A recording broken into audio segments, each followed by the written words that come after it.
Ladies and gentlemen, would you please rise for the playing of the Sibling Rivalry Baseball Podcast. And here's your host, Jana, and her big brother, Jeff. Welcome to the final episode of Season 4 Sibling Rivalry Baseball Podcast. My name is Jeff, and I am joined by Jana. Hello. And we are here to kind of put a wrap on the season. Last week, put a wrap on the Dodgers. The one thing that we didn't mention about the Dodgers is that while they are supposed to start the season at the end of March at home versus the Cardinals, they have 2 games a couple weeks before that they're going to play in South Korea versus the Padres. Yeah. And those are regular season games. They're regular season games, and you have to get up at, I think one of the start times is 4:05 in the morning. Your time. My time, yeah. So Mountain Time, if you're Mountain Time. So, but still, that'd be 6 Eastern Time. So if you're excited for your baseball. Well, you'd have to be excited about Dodgers and Padres. True. Yeah. So Eastern Time, I don't know if you're that excited unless you're like, ooh, they're playing in Korea. I'd like to see them playing in Korea. Yeah. Ooh. So you guys would be 3 o'clock. Yes, 3 a.m. I'm not that interested in an early season Dodger Padre game. Me either. I think I'll be watching highlights. If it just happens to come on, if I happen to be awake, that's like when things happen, overnight. Mm-hmm. Where there's some kind of weird moon or certain stars or shooting stars, something like that, and I happen to be awake, then I'll check it out. But Usually I'm not. Yes. Great show today. We're going to talk Angels wrap up. We've got the BBWAA awards, the real ones that they actually get trophies and stuff for, and some interesting never before happening things with a couple of the award winners. So we'll get to that. And like I said, talking to Angels. But first, we're starting a new tradition. Or as Jim Nantz would say, a tradition unlike any other. But before we do that, you can find us on Twitter at Sibling Rivalry BB without the A. And on Facebook and Instagram at Sibling Rivalry BB with the A. And our website is siblingrivalrybb.com. So let's find out about the new tradition.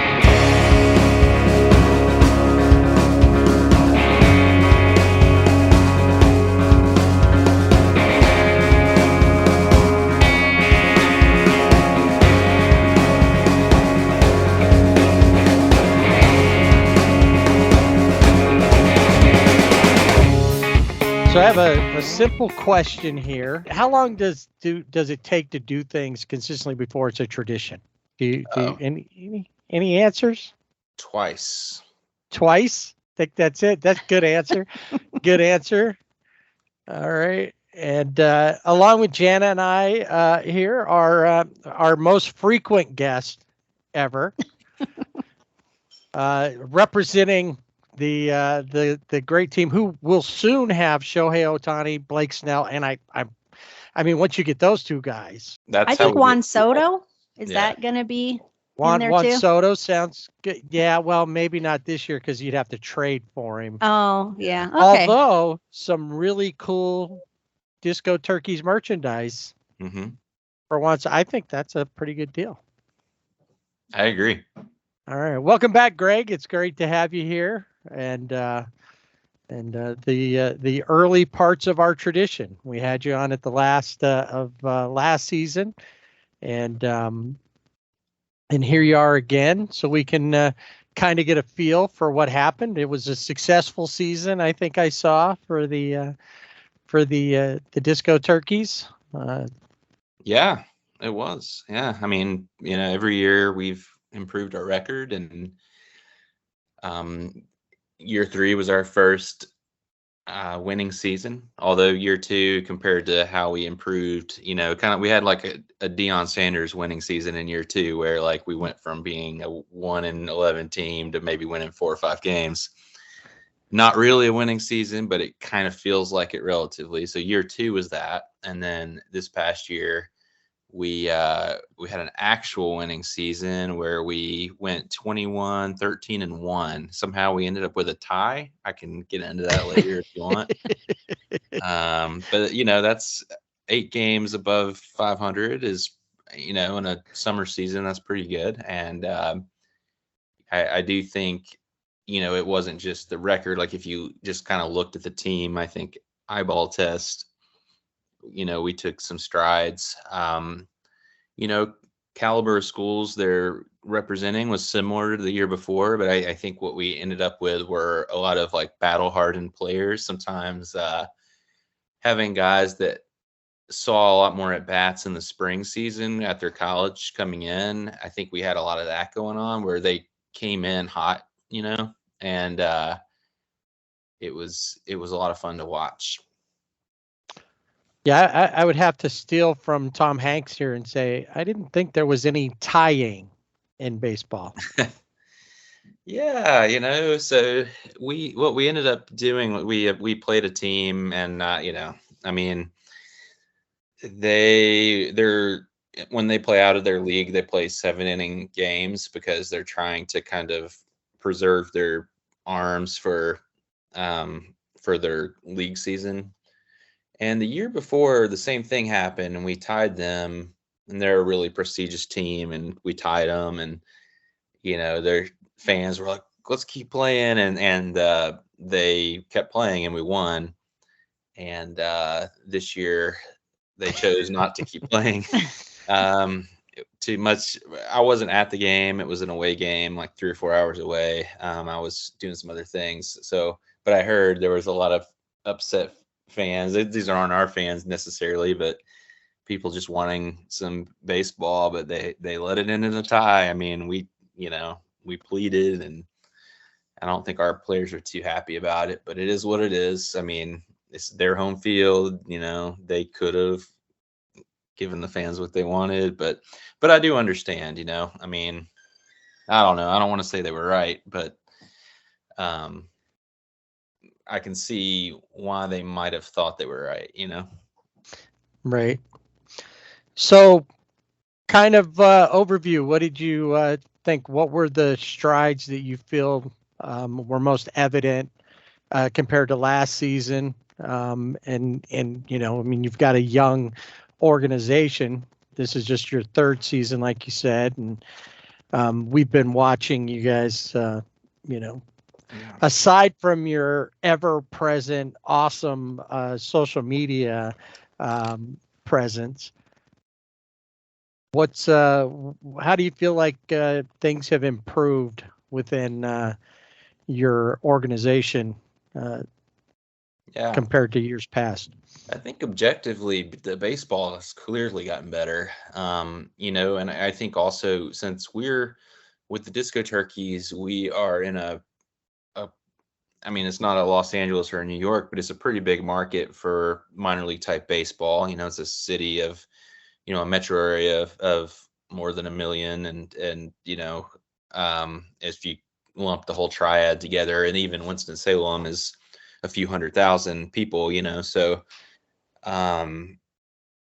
there is an affiliated minor league team in our town and a couple other minor league teams in neighboring counties. And I say that because like we can't just trot out any old team and people just buy into what we're doing. Like it has to be a good enough team where people look at the quality of baseball and are happy with it,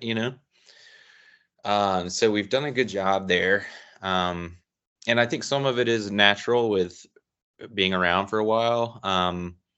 Not only does that help recruit better players, but it also, what you've got. So like you retain some players that want to come back for a 2nd, 3rd, 4th year.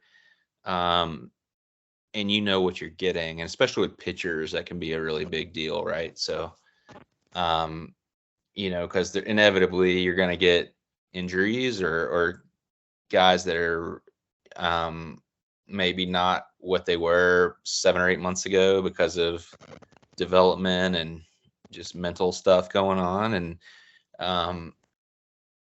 if you find someone who is kind of a level-headed pitcher that's pretty consistent, you make a note of that. And we've definitely gotten better in that department. And that matters not just from a baseball standpoint, but especially on the pitching side, that really affects fan experience a lot, because what you see with a lot of like kind of poorly run teams or just kind of teams that are struggling is people that go out and walk like 10 guys in a row, and fans like, that's, if you want people to leave early, that's the recipe for it, is that kind of stuff, because Right. I think with minor league baseball, summer collegiate baseball, people want to win, but if they go home and your team lost 4-2, it's not necessarily a bad day. But if your team lost 12-0 because a couple pitchers came in and walked 20 batters, and that's a bad day. I did that all by myself in one little league outing. I think I walked 20 guys. I don't know why they didn't pull me sooner, but yeah, that's like a hazing almost if they do yeah, that. right. Yeah. Yeah, you wanted to pitch so bad, buddy. We're gonna make you suffer out there then. Yeah, I'm sure that, and I think we've talked about it before, kind of that balance you have to keep is that, these guys are playing to continue to develop and continue to play, but you also want to put a product on the field that's more than just the flash and fun that you've created as a disco turkey and all the things that go with it. But if you go and you're watching substandard baseball, right, I can see that down at the T-ball game, and for free. So yeah, people are, perceptive to that kind of thing. Varies market to market, but they see quality. They also see effort. If players are just kind of trotting around, not really trying, not in the game, certain fans get really ticked off. So that's that's something we remind players about. It's not practice. Let's go out and try to win these games. And we find competitive teams for them to play against that challenge them, and try to do a lot to keep them having a good time, and kind of keep them invested in what we're doing. All right. So are you guys going to be Summer Catch 2? Are you going to be the team highlighted in there? Who cares about the Cape Cod League? It's the Disco Turkeys, and we need, the current versions of Freddie Prinze Jr. and whoever else was in that movie. Yeah, if they're if they're like movie star material, that's not a bad thing. If they've got some personality, that's good. Yeah, I mean, I don't know. It's not as, and I don't know that most of the places we play are vacation destinations, but they're nice towns, and we play in a lot of ballparks that I would say are a good bit better than some of those prestigious leagues, and I think the quality of baseball is good. Just we've over the years too, like top teams in the region want to play us because they've seen what we're doing and that kind of thing. So lots of things have gotten better and have been kind of rewarding, but also exciting of where we can go next. Yeah, I would think that every year you'll probably see better and better. I'm guessing just people know you're not just like, isn't just something fun for a year and okay, they didn't really make it, and now they're starting to maybe take you a little more seriously. Not that they didn't to start with, but they're sticking around. Yeah, and the big thing our organization did last year that's different, it's really kind of changed what we were doing, was we have a second team the Uwharrie Wampus Cats, and they're an hour and 10 minutes south of Winston-Salem, and really pitted the two teams against each other a lot this past year, and created a little rivalry. They're on the same highway, so it's the Highway 52 Cup. And, in addition to the teams the Disco Turkeys have been playing, they played a lot of games against them. And, I would say they kind of hated each other by the end of the summer. It's a balance there of somewhere around like 10 or 12 times they start to really despise each other. But if you play 15 or 16 times in a summer, they'll be like throwing things at each other, so we didn't get there. But it was on the way. Well, we can watch in the future of maybe some bench clearing. Well, we did have one of those. It's the kind of thing where it's like, I don't even know what they were thinking, but it's just hot. I mean, I think that's the only thing you can say. It's hot outside, and it's North Carolina. It's in July, and the benches did clear, but no punches were thrown or anything like that. So that's good. The key is to wait until, and I don't know how it's set up for you guys, but if you've got bullpens, this is my favorite part, is as soon as everybody gets out from the bullpen to everything that's going on, that's when it's over. Okay, now go back. That you got your workout. Got your cardio in. We've had a couple little things like that where, usually it doesn't escalate to anything that dicey. It's more of just like guys kind of staring each other down, and never really, it's the same thing you see in the majors. It's right. It just makes you kind of like, like this is unnecessary. When you're in the press box watching it, it looks kind of silly, but they're out there in the moment. I've sat in dugouts for games, so I could kind of understand how they, that competitive nature fuels some of that stuff, and just like the perception, like just, only hearing what your side has to say, the whole game. And then, so that there's no, it's different than most real life situations where you might have a little context for what the other people are thinking. It's like, no, they're way over there on the other side of the field. Right.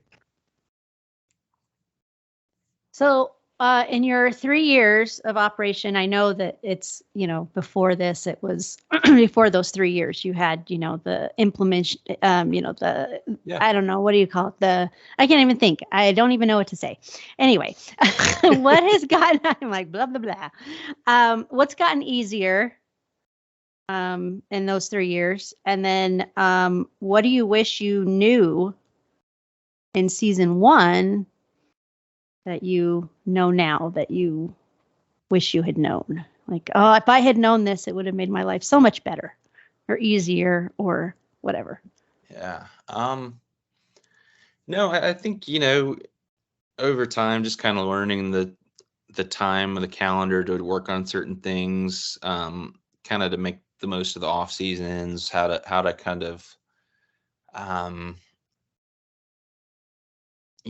just things you need to do and when you need to do them to stay on track. That's stuff that gets better with time, because you learn from your mistakes, moving forward. And there's just so many things to do, just ordering supplies, preparing, your schedule, preparing, with just your roster and all of that. So it's a lot of work to be done in a small organization. So you've got to really, use your time well and effectively. And that's the kind of stuff, I wouldn't say we were unprepared our first year, but I think that's gotten better every year. So, I wish, if there's a shortcut to figure that kind of stuff out, that's kind of what you wish you knew.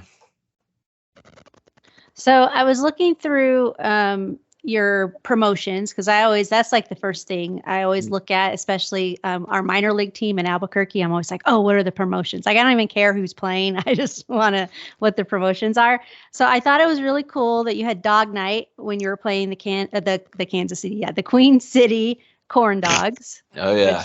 I wouldn't have been surprised if he'd have played the Royals. They probably beat the Royals. Yeah, but I thought that was good. But then I saw this one, and this is one that I have never seen before, and maybe you've done it before, but Bastille Day, where you stripped the 2017 Astros of their World Series title, which I thought was awesome, and you gave it to the 1994 Montreal Expos. So how did that all come about? Yeah, I mean, growing up as a Braves fan, I for some reason I certainly didn't like the 94 Expos, but I did respect the 94 Expos and thought that they were a really good team. I always liked Felipe Alou for some reason. I thought he was just a really tough guy to get out. As the Braves had all Maddox, Smoltz, Glavine, and so if hitters could impress you with their approach at the plate in that era, when you're watching them play the Braves, then you know that they're pretty good at what they do. So they had a lot of good players on that team. Wanted to do something for them, and if you have to give them a trophy, well, I think that Astros trophy is a good one to give away. But we had a lot of fun with Bastille Day, and we had a fella dress up. One of our players wore a Napoleon costume out on the field. He was able to kind of he played an inning with his little shirt thing over his jersey and had the Napoleon hat. I'm not really sure what to call it, but I think people can visualize the hat. I was going to ask you, because that would be the most important, iconic Napoleon, the hat. Yeah, and guys didn't he batted with in some the sort of a sash? I mean, that's what I always. Yeah. Yeah. Yeah, he had some kind of sash. Yeah, it was like what he had for us was something like navy and red, like a red sash and a hat, but like he might have just like warmed up with it on the on deck circle with the hat, because it's just safety issue. Fortunately, Napoleon's helmet. It was not. I don't know. That hat was pretty. I mean, I would. Of course, if I was a pitcher, I'd probably want to throw at it. So that's probably. Knock the hat off his head. Yeah. I mean, we wouldn't like condone that really, but like, yeah, I mean, I could see why they would be tempted to. The hat would be great, but yeah, I don't think it's a safety appropriate, and we gotta always having to make sure we're safe, whether it's whoever's coaching on the base paths is wearing a good helmet, and anybody on deck, you gotta make sure they're safe. Right. So I also saw a picture of the players signing a car. It looked like a stock car, NASCAR. Yeah. I mean, so is that the Disco Turkey's car? It is, yeah. Does it race? It does, yeah. We oh wow. We sponsor a race team. It's two brothers, and they actually work for the school system in Winston-Salem, and they it's their hobbies. They're drivers and good guys, and they do some work for us as well. And they race in the local racing series. So Winston-Salem has a weekly stock car racing series from April to early fall, and about 12 or 15,000 people a night on Friday night or Saturday nights. On Saturday nights, good people watching, and really kind of a cult following kind of thing. But it was before, it was a NASCAR track, and a lot of famous drivers got their starts there, but also it was on like this, what would be now the main Cup Series for NASCAR back in the day, and auto racing's huge. It's this part of the country between here and Charlotte. It's a lot of where a lot of the race teams are headquartered for NASCAR.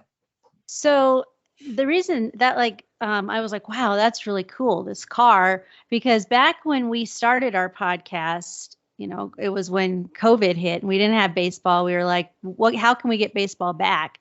Mm-hmm. And one of the things, I don't know if we ever mentioned this to you, but one of the things was because so many people watch NASCAR, watch a race, but have a baseball game going on in The infield, yeah. middle. Yeah, the infield. Yeah. So would that be a possibility for the discount turkeys? I mean, we actually did that. So we didn't actually have the race part, but we played a game on kind of a Lake Coliseum style field layout. Okay. It's like I said, a 15,000 seat stadium, which we rented out and played baseball, which was a lot of work of setting things up field wise, and there was a lot to do mid-season, for sure from an operations standpoint, but it was a lot of fun. We got a lot of attention, a lot of good publicity. We're in the front page of our sports paper for a couple days there, and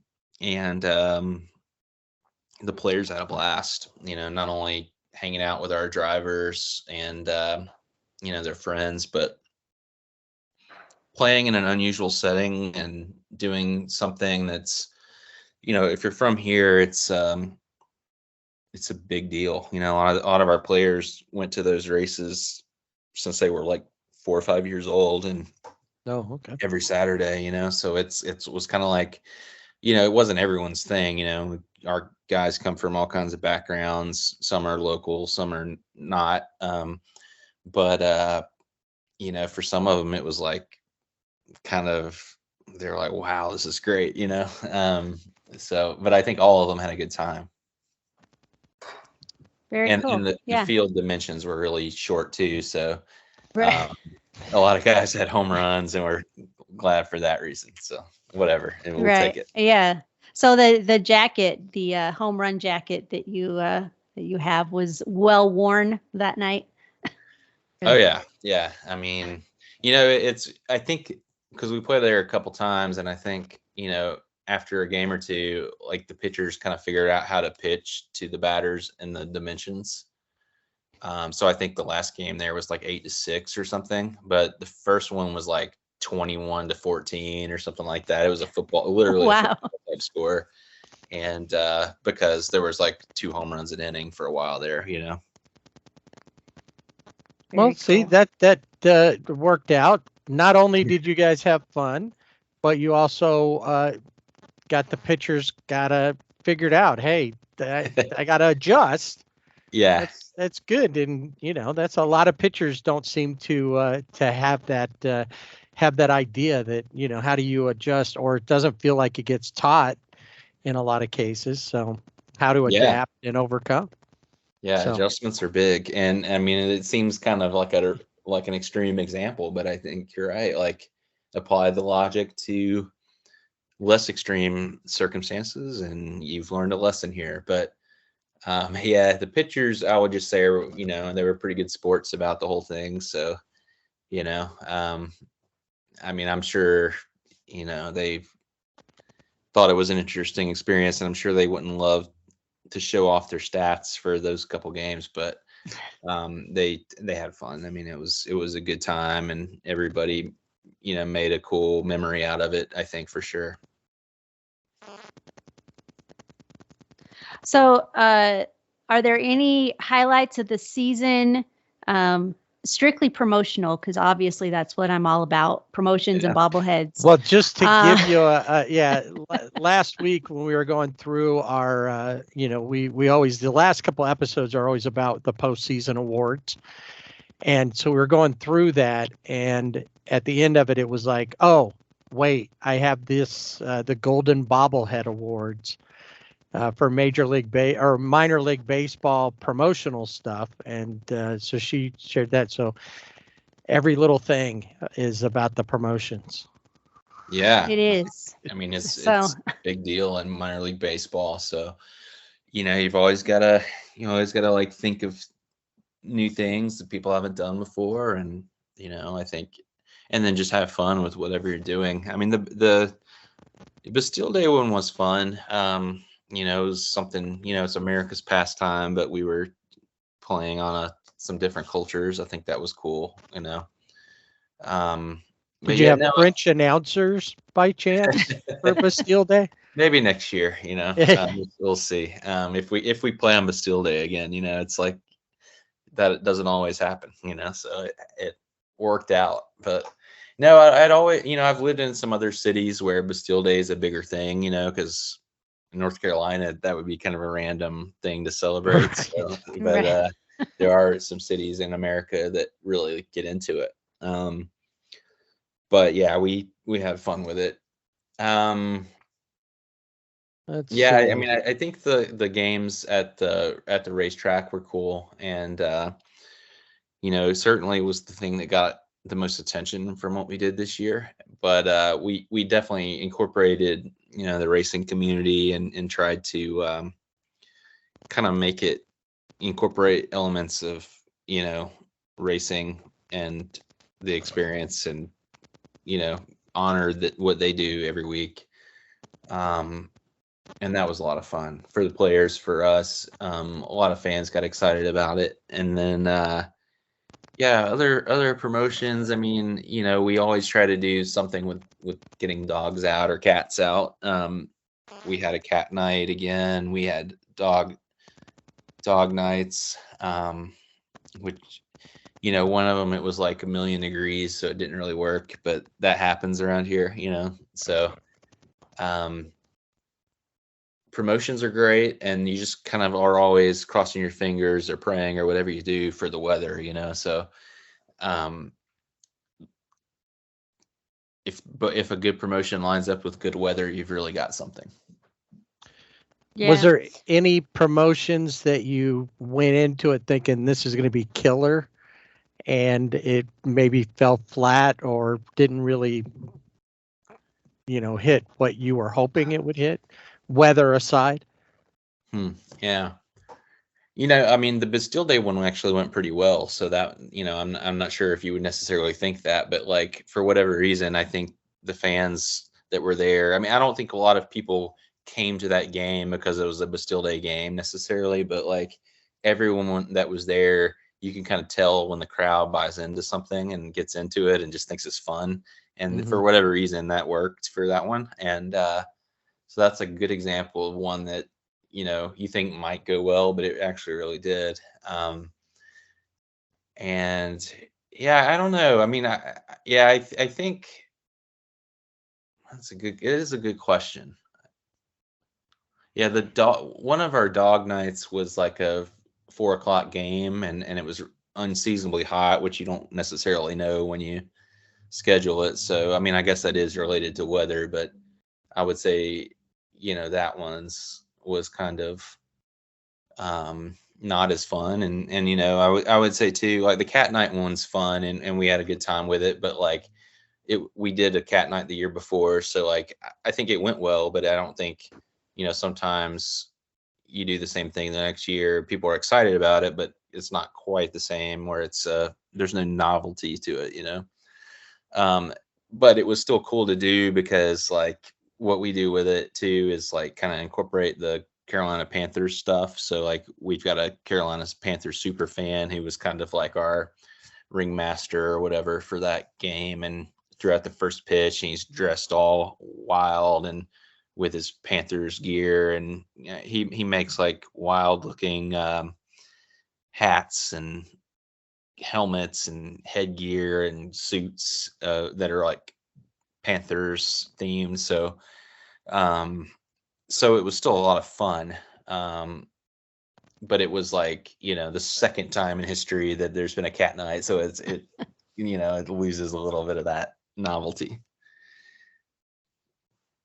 Yeah, I could say I think it's cool that you would do a cat night, because I mean, I have a cat. I can't imagine bringing him to the ballpark. First, he Well, I would mean, cry the it's whole a public way. service, It's like, you get cat nights. I mean, you get dog nights a couple times a year at most places at least. And, Right. we've had dog nights, but, people that have cats, if they want to come to a game, like we've been there for them. So, we'll see. I'm not sure, we, I mean, I do always like the Mad Cata, the guy that comes out for cat night and helps us out and really gets into it. So, I mean, if we do it again, it's because we really like the Mad Cata. So this brings me to my most selfish question that I will ask you. I think it would be really cool. I don't know how well I would do with this, but would there be a possibility of a brother and sister, myself, obviously, and my brother, throwing out a first pitch at a Sure. Carolina Disco Turkeys game? Yeah, I think we could definitely do that. That would be so awesome. Although I have watched some people throwing out first pitches, and it scares me a Yeah, little. I think you have to decide if you want to be someone who throws from the actual rubber or like kind of off the hill, a little bit. Right. Like you see people try that. So I think just don't let the nerves get you. Just go out there and pretend you're in the backyard and Well, that would be Letterman. that would be super cool. I wasn't sure. I was like, I don't know. I mean, the worst he could say is no, right? Yeah. Because we were planning on a trip this summer, go see a game, do something sibling rivalry, just the two of us. And then I thought, wouldn't it be cool if we ask him? Because then we would change our plans and come to North Carolina.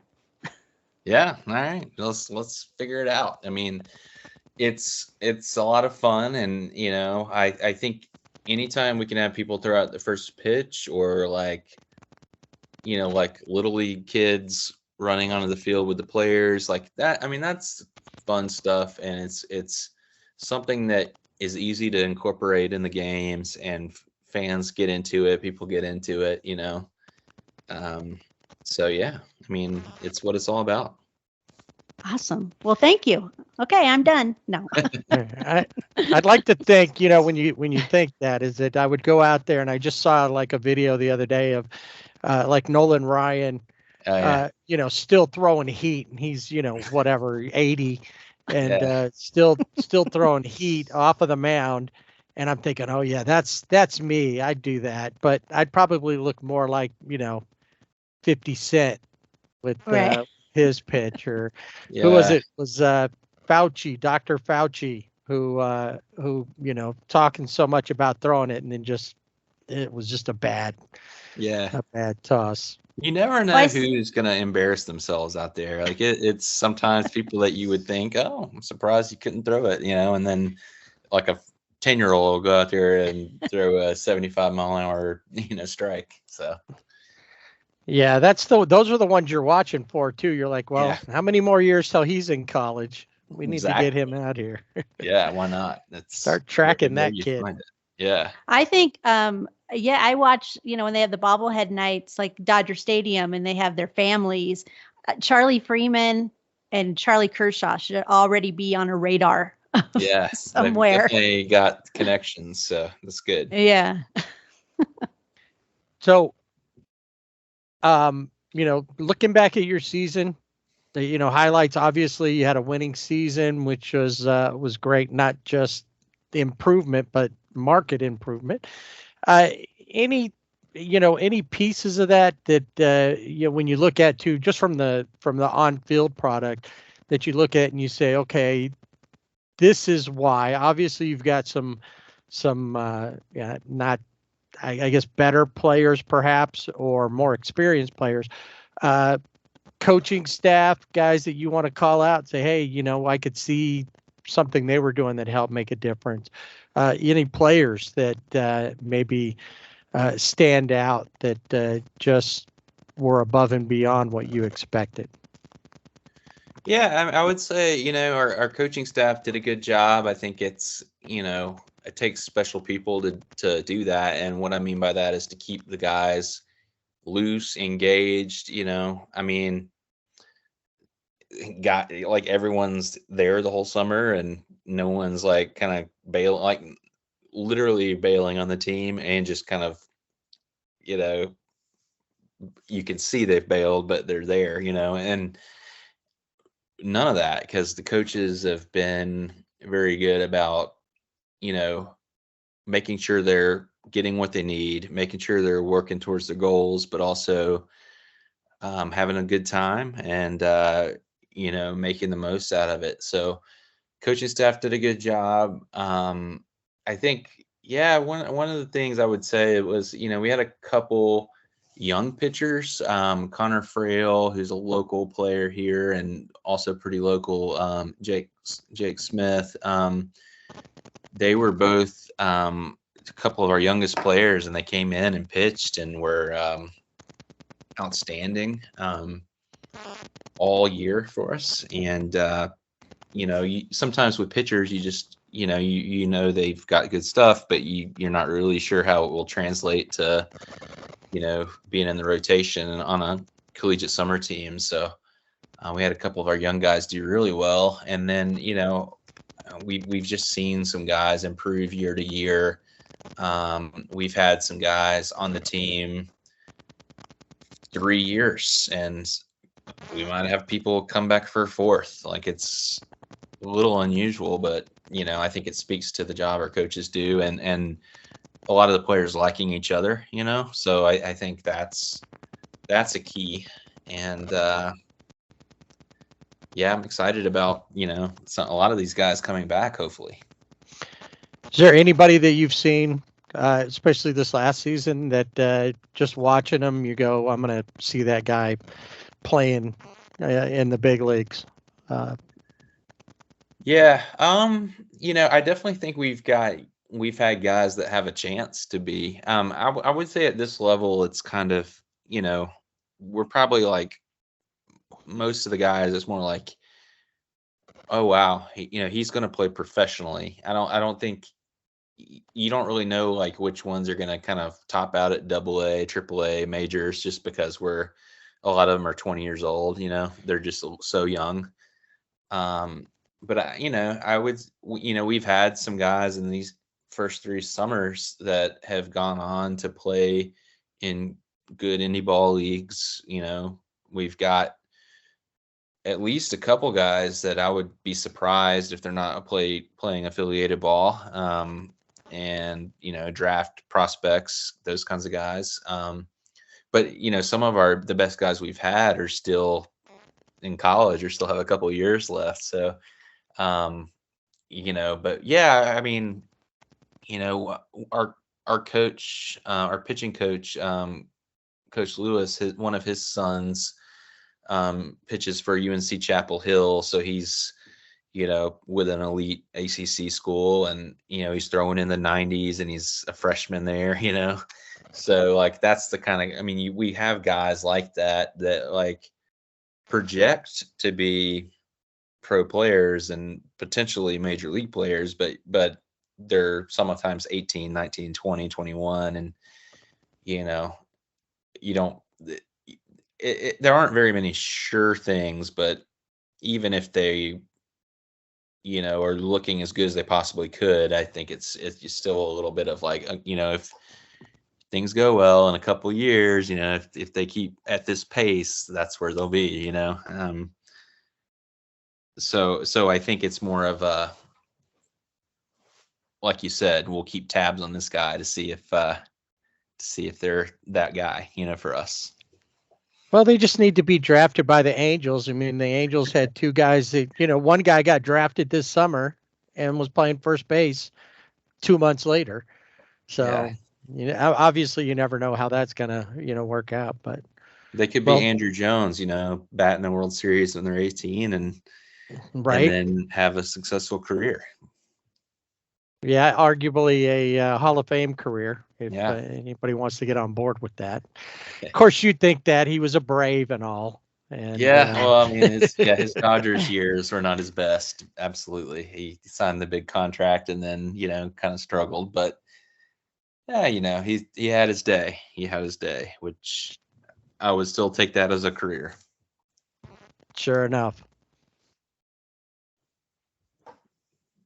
So I noticed too that you also the team played at Wake Forest University, the Yeah. Demon Deacons. That was my pick for the College World Series because I really like the name. But Yeah, it is a good nickname for a team, and they had a really good year in terms of college baseball. Mhm.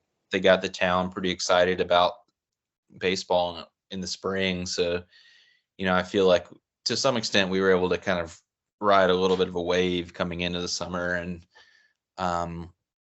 playing at the same facility they play at a lot this past summer was good. And yeah, I mean, it's it's the historic minor league stadium for Winston-Salem. You know, so I can't remember off the top of my head when baseball started there, but certainly in the 50s, 60s, 70s, 80s, 90s, that's where the minor league teams in town played. And then when they eventually got a downtown stadium for the minor league team, Wake Forest took over the old stadium and really put a lot of work into it. So it's actually as nice as the affiliated team stadium. It's just a little bit smaller. It's like a 4,000 seat stadium instead of an 8,000 seat stadium, but it's, box seats, really nice turf field. They've got a pitching lab. So it's a, one of the best stadiums of its size in the country, and was a great experience for our players. And it was cool to go into playing some there when they had all that success in the spring. Maybe they'll win the College World Series this year. We officially are neutral because some of our fans are Tar Heel fans, Duke fans, NC State fans, but we have a lot of Wake Forest fans in our fan base, and we definitely think it's good for our city when some of our good North Carolina teams have a run like that. Yeah, definitely.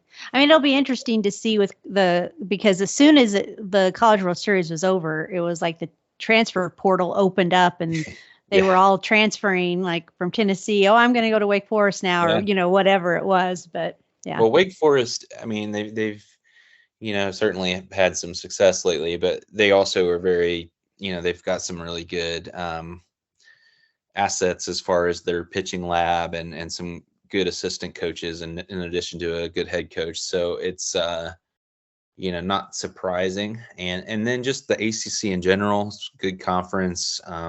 ACC and SEC, it's like if you look at college baseball, is like 15 or 20 of the top 25 at all times are in those two conferences. So it's a little bit of an arms race with facilities and NIL and all of that for those guys. But I think as fans in this region, we reap the rewards, and and certainly the West Coast has some good programs as well. But I think we've definitely been spoiled in North Carolina with a lot of good college programs.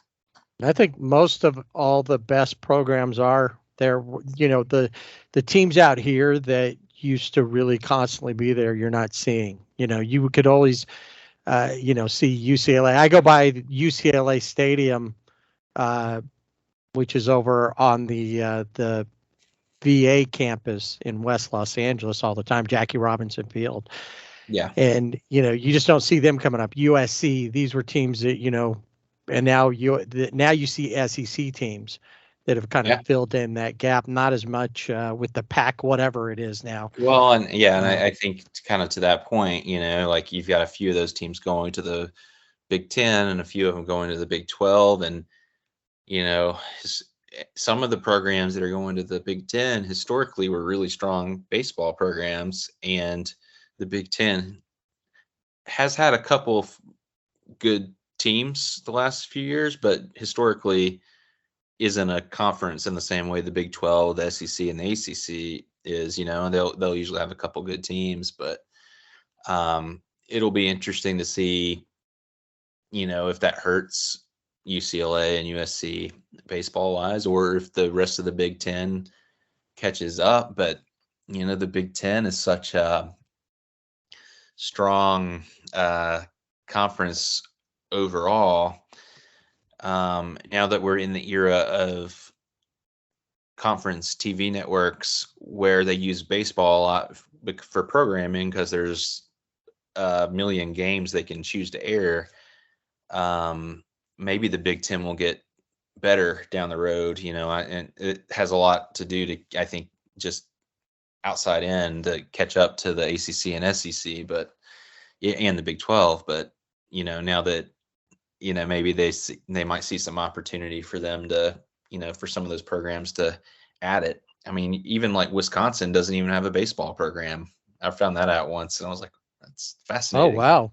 That's kind of surprising. I would have thought they did, being that big, but Yeah, yeah, it's a I mean, huge I school. guess it's like, yeah, usually schools that big have everything. And, I Mhm. get like smaller schools don't have football teams sometimes, but Yeah.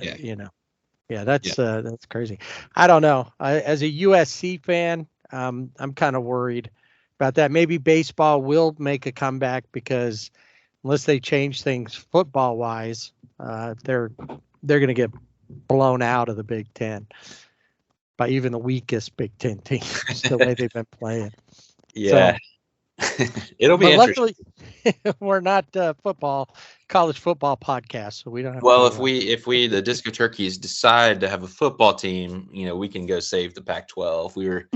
We've considered putting a team together for the Pac-12 for next year, but the I think Pac-2. So then you'd be Pac-3. it'd Perfect. be better, but it wouldn't be great, would it? So we might have to get the Wampus Cats to put a team in there too, or at least we'd have 4 teams. Right. Yeah, you'd need that because otherwise it's tough. It's like a round robin thing. You guys are paying, usually you play each other once. You guys are having to play each other 2 and 3 times. And as you were talking about earlier, when you have to hit the same people 2 or 3 times a season, you might really get some big battles and brawls going on there for Yeah, well, football. I have this really outside the box theory that the Pac-12, the Pac-2 should like get a few of the teams that are kind of fringe teams in the country on the western half of the states, and then they should get a team from Mexico City because there's some college football down there,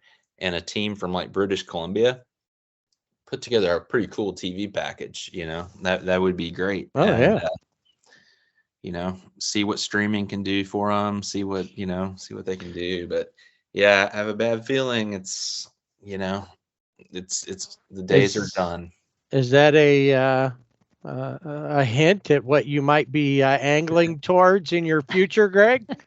I don't think I want to move that far away to be the next commissioner of the Pac-12. You can do it all via Zoom. Yeah. You don't maybe. you don't have to be there. You could be like Charlie and Charlie's Angels. Yeah. Just a voice from the box. That's Okay. right. Yeah. Okay. I could do that. Why not? I mean, if the Disco Turkeys and Wampus Cats, isn't enough, then I can angle for that. All right. Sounds good. Yeah. I mean, that'd be the way. Then the Athletic would be writing stories about you, the savior Yes. of West Coast, the Pac, whatever, the Pac-4 and whatever else it becomes as you grow it. Yeah. I think it'd be great, but yeah, we focus on like kind of trying to figure ourselves out to, anytime we can get Feinbaum talking about the Disco Turkeys joining the SEC or ACC. That's kind of the conversation we try to get into, ways to have fun.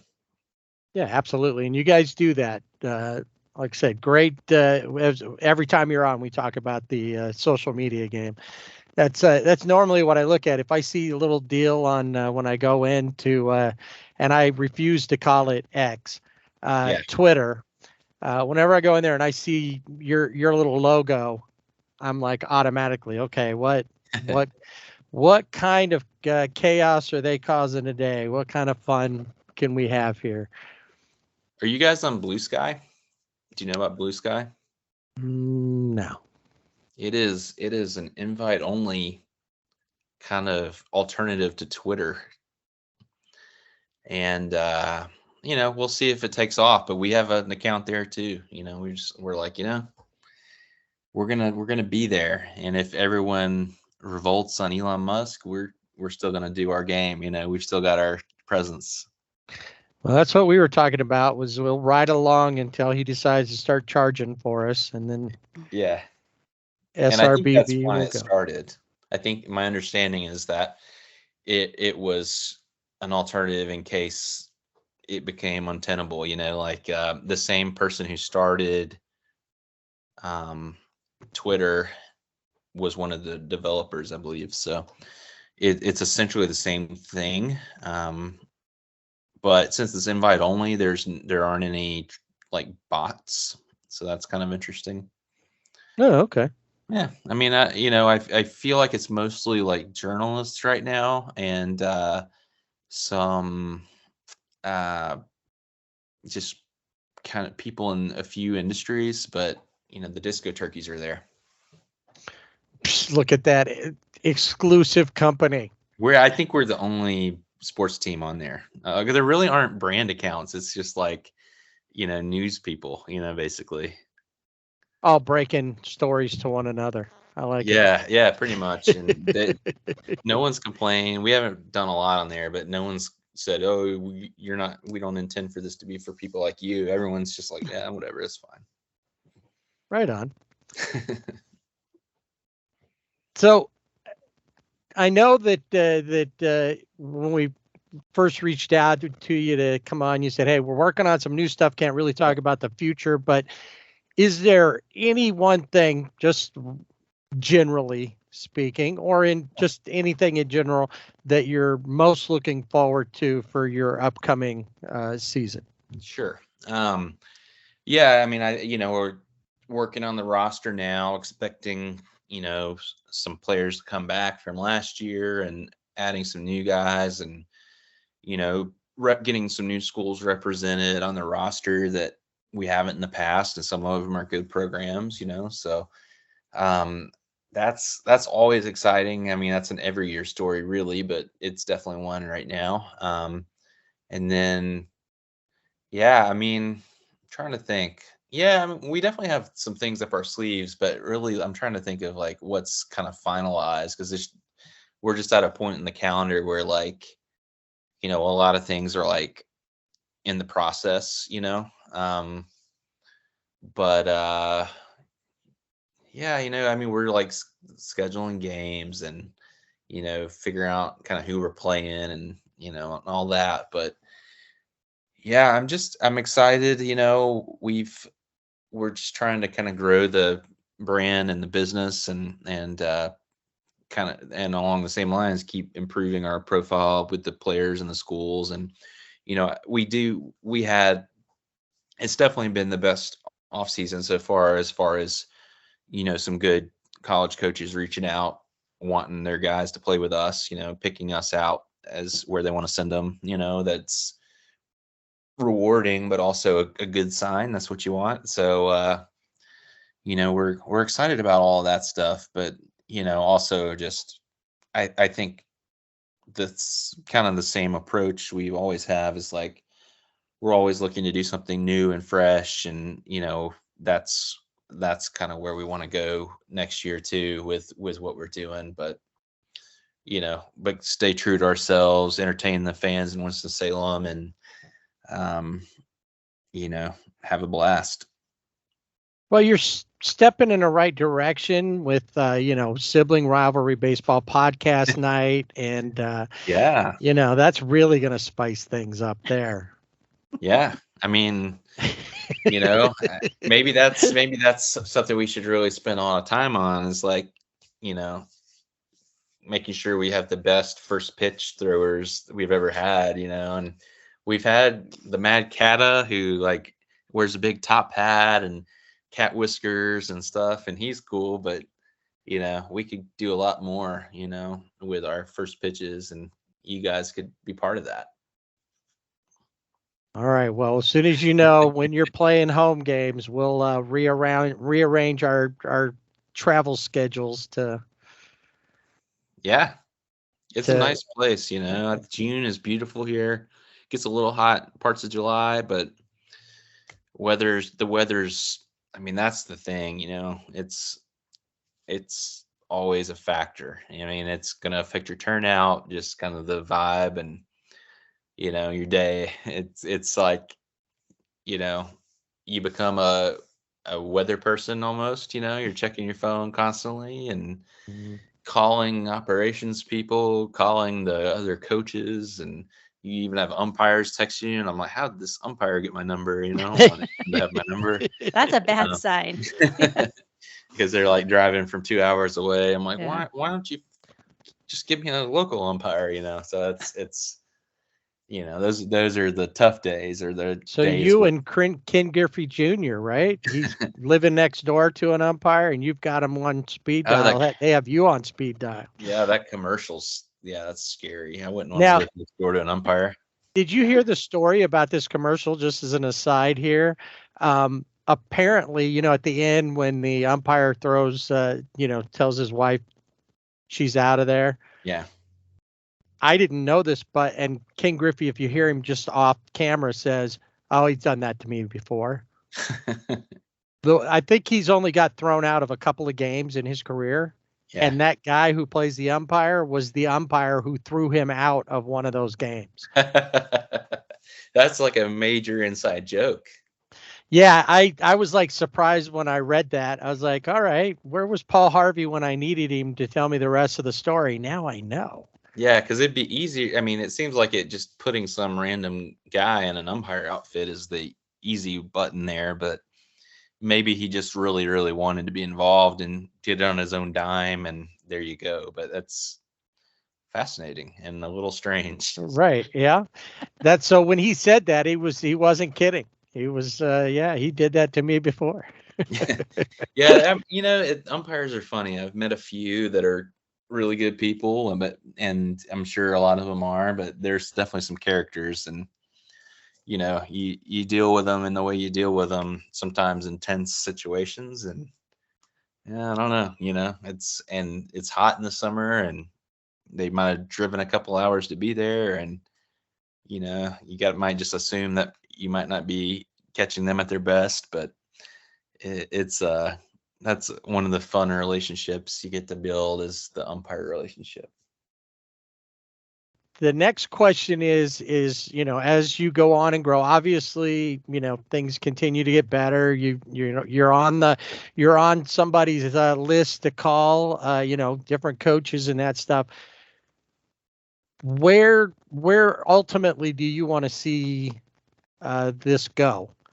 I mean, from all standpoints, from a personal standpoint to how do you hope it affects not only your community but the players that come through? Yeah. Well, we're gunning for the Washington Nationals spot in the National League East. We've been very clear about that from day one. If they would play a little bit better, maybe we would say we were taking the Mets spot. That's probably next. The Marlins, they were on our radar, but they've approached the level of average, now, and they made the playoffs barely. But yeah, we'll take the national spot, I guess, for now.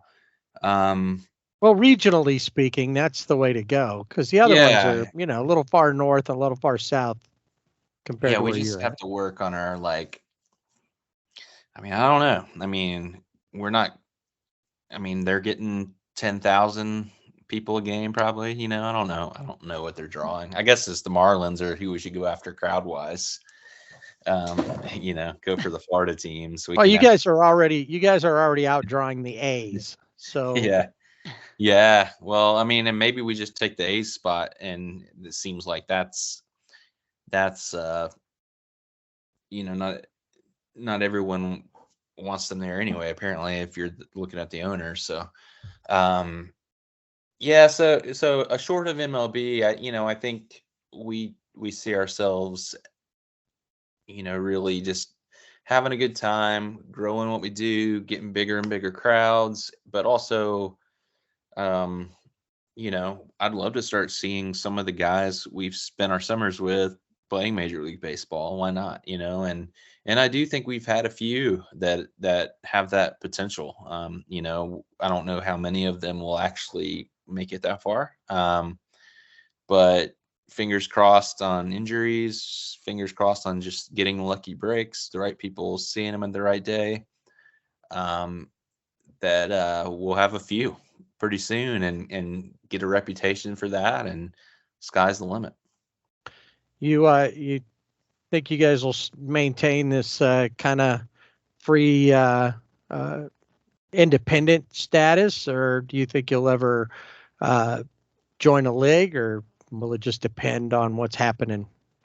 Yeah, I think it's all kind of depends, and that kind of stuff's a little fluid. I mean, everyone's keeping an eye on what other teams are doing, and kind of how it's really more about playing the right teams for who you are, so like however you have to schedule those teams, right? So right now we just try to challenge our players, and so we're independent today, but as time goes by, if we have to if get affiliated or whatever, to play the players we want to play, the teams we want to play, we'll look at options. But there's certainly pros and cons to either route.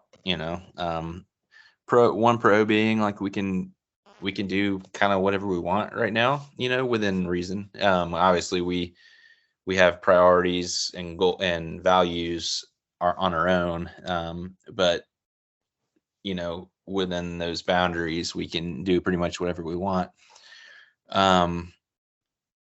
So I think that's something that's a positive. We've made that a positive, but certainly pros and cons to whichever way you go. Well, you just build up, become the Notre Dame of collegiate wood bat baseball teams, and you can be independent forever, and people will come looking for you. Well, the one obvious connection there is Peacock and NBC, and right. So we need a Notre Dame level TV deal with Peacock as a disco turkey, and why not? Why wouldn't they stream our games and pay us millions of dollars? I think there's potential there. The fact that they are not already banging down your door is a mystery to me. I don't get it. At least throwing you on the Peacock, like the streaming platform or whatever. Yeah. And then next thing you know, you get a bidding war going, and Apple TV wants a little piece of you, or Prime. Mm-hmm. They could probably do better with disco turkey games than they get with Thursday Night Football. I'm almost sure. Yeah, it is. Yeah, kind of fascinating there, right? Like that's just, we have universal appeal. Like we're gonna, whatever market you live in, there's some interest, right? So some of the, I don't care what a random NFL team is doing. Like if it's not one of the teams I follow, like why am I gonna watch? Right. Exactly. And we can do anything. We could have essentially a circus out there, and you don't know. And baseball is one of those sports, I think. It's just an appealing thing to watch, and especially if you can present it in a good way and everyone's having fun out there. And I think too, like for people in other parts of the country, just kind of watching where we play and the settings, and if you get a bunch of cameras and you can see what's going on, that's compelling TV. There are a lot of characters, whether it's Major League Baseball all the way down. So I always, and just in reading, I've been reading Joe Kelly's book, and he mentions kind of that idea about how major leaguers, from the time they get into, he specifically went with the Cardinals, which made complete sense. But how it's like not show, any type of personality, Right. very little emotion and all that. And, this is serious stuff. Act seriously. And I think, you guys are in a position to not worry about that and create more entertainment while maintaining the sanctity of a game that we all love. Yeah. And the So- players are, and it's probably self-selection at some point. Like if you're looking at all your options of who to sign up for, and there's a team called the Disco Turkeys. So like, certainly like we're getting a little bit more of an eccentric player, on average than other teams, but they're fun-loving guys usually. They represent their school well. We keep them in check. It's nothing crazy, but like, they have a good time, and that is definitely a big part of what it's all about for them and for the fans. So it's a culture. We're building a culture and having fun. Well, you might have the next Zach Greinke. He's an odd guy. You get somebody like that who's doing Bill met Zach Lee, Greinke before. spaceman. Oh yeah. Yeah, I've interviewed him when I was a news reporter. So Oh, met okay. him a couple times. And my interactions with him, they were, he was definitely, he's different, but I liked him. I thought he was, kind of different, but easy to work with in the capacity I did. So. Got to appreciate the quirkiness. Yeah, my barber was doing a thing where he met Bill Lee and cut his hair and had a conversation with him, and he was doing that, trying to find people where he could do that for, and that was kind of fun. But there's those guys, like that may be one of the guys you get, somebody that's quirky, came there because of the Disco Turkeys, and next thing you know, a few years down the road, he's thanking you in his Hall of Fame speech. I'd love to have Bill Lee come out. I'd love to have Andrew Jones, since we talked about him earlier. Why not down the road, Why not Albert Pujols? Yeah. Why not Barry Bonds? Sure. Nice. I think all it's going to take is well-placed hat or T-shirt, and once they see that, it's a whole different thing. Even now, even after a couple of years, and even the exposure you have on social media, I still don't see anybody trying to jump on that peacock as a mascot bandwagon. Well, I wouldn't want him to. I mean, I'm glad we've kind of staked out our territory, and yeah,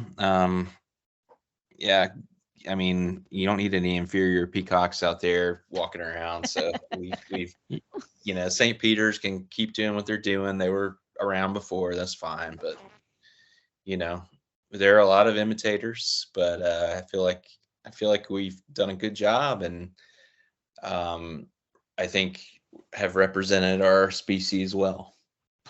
Innovators. Yeah.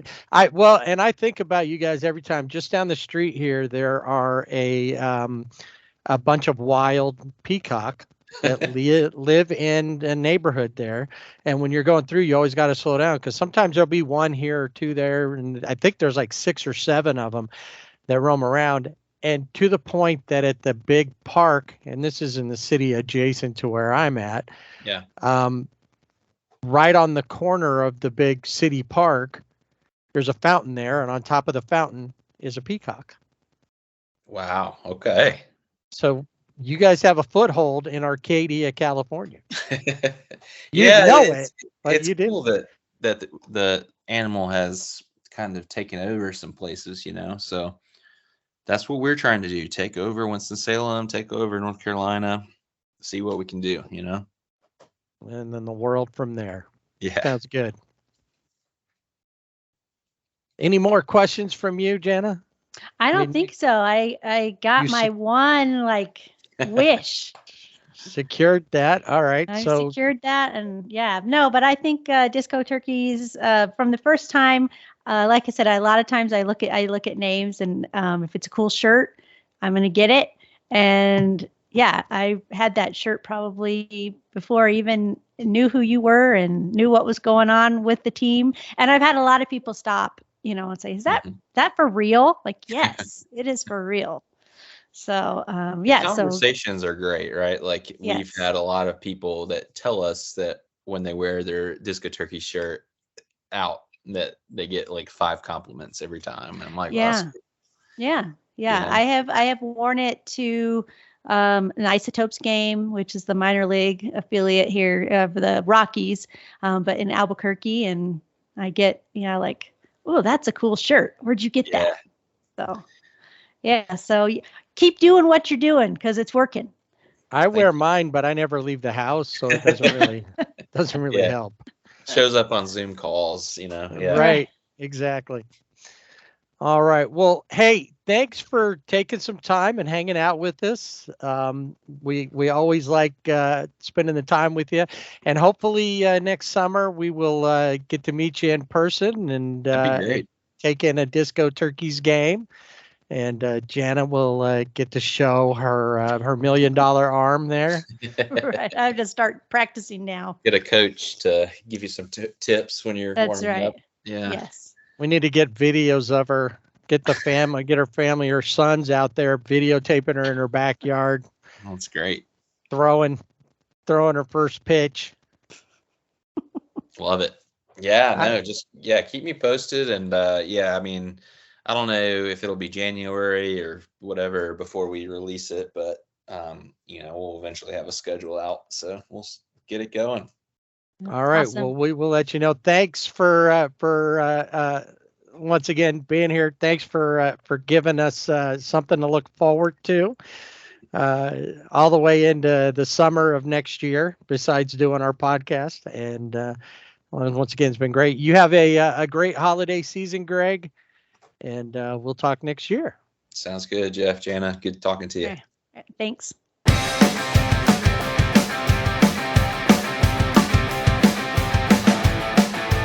Always cool to talk to Greg Sullivan from the Carolina Disco Turkeys, and it looks like all we got to do is plan it out once they get a schedule, and we might be throwing out the first pitch. Yeah, I'm super excited.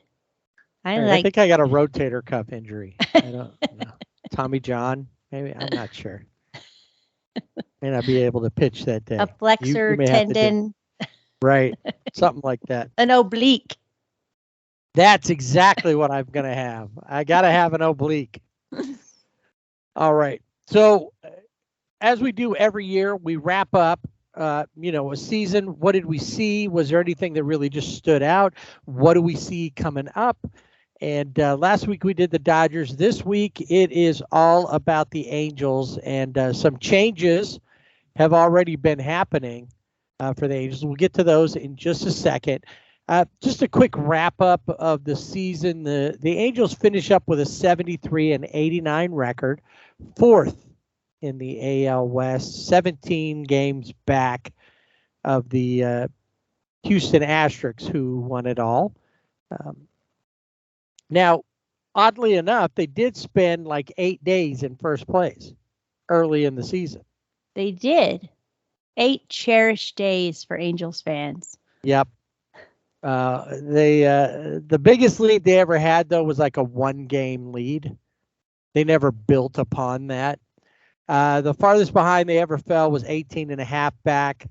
At one point, 8 games over 500. There was, they were teasing and then disappointing. It always goes back to that song, What About Me? Mm-hmm. It isn't fair. Sure enough. Longest losing streak was a whole 7 games, while they only won 5 games in a row for the longest winning streak. And they did that twice, 2 5-game winning streaks. They only lost 7 in a row once, and that was right there after the trade deadline. Yeah, but it seems like that number, like 7, is too low. Right. Just like you think about their season, and you think, really, they only lost like 17 in a row or something like that. Yeah, like 10, a double-digit number of Right. some sort. No, you know what would happen is they lose the 5, and honestly, that they lost 5 in a row, and then they would win one and then lose another couple, and then so for Right. the most part, they did. They scored 25 runs in a game Yes. versus the Rockies. Yeah.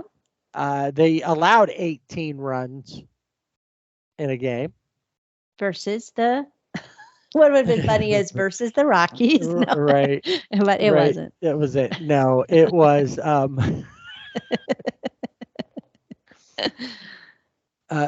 sure I know why I didn't immediately remember it. It's because I wanted to forget that game. They lost that in an August game to Tampa Bay.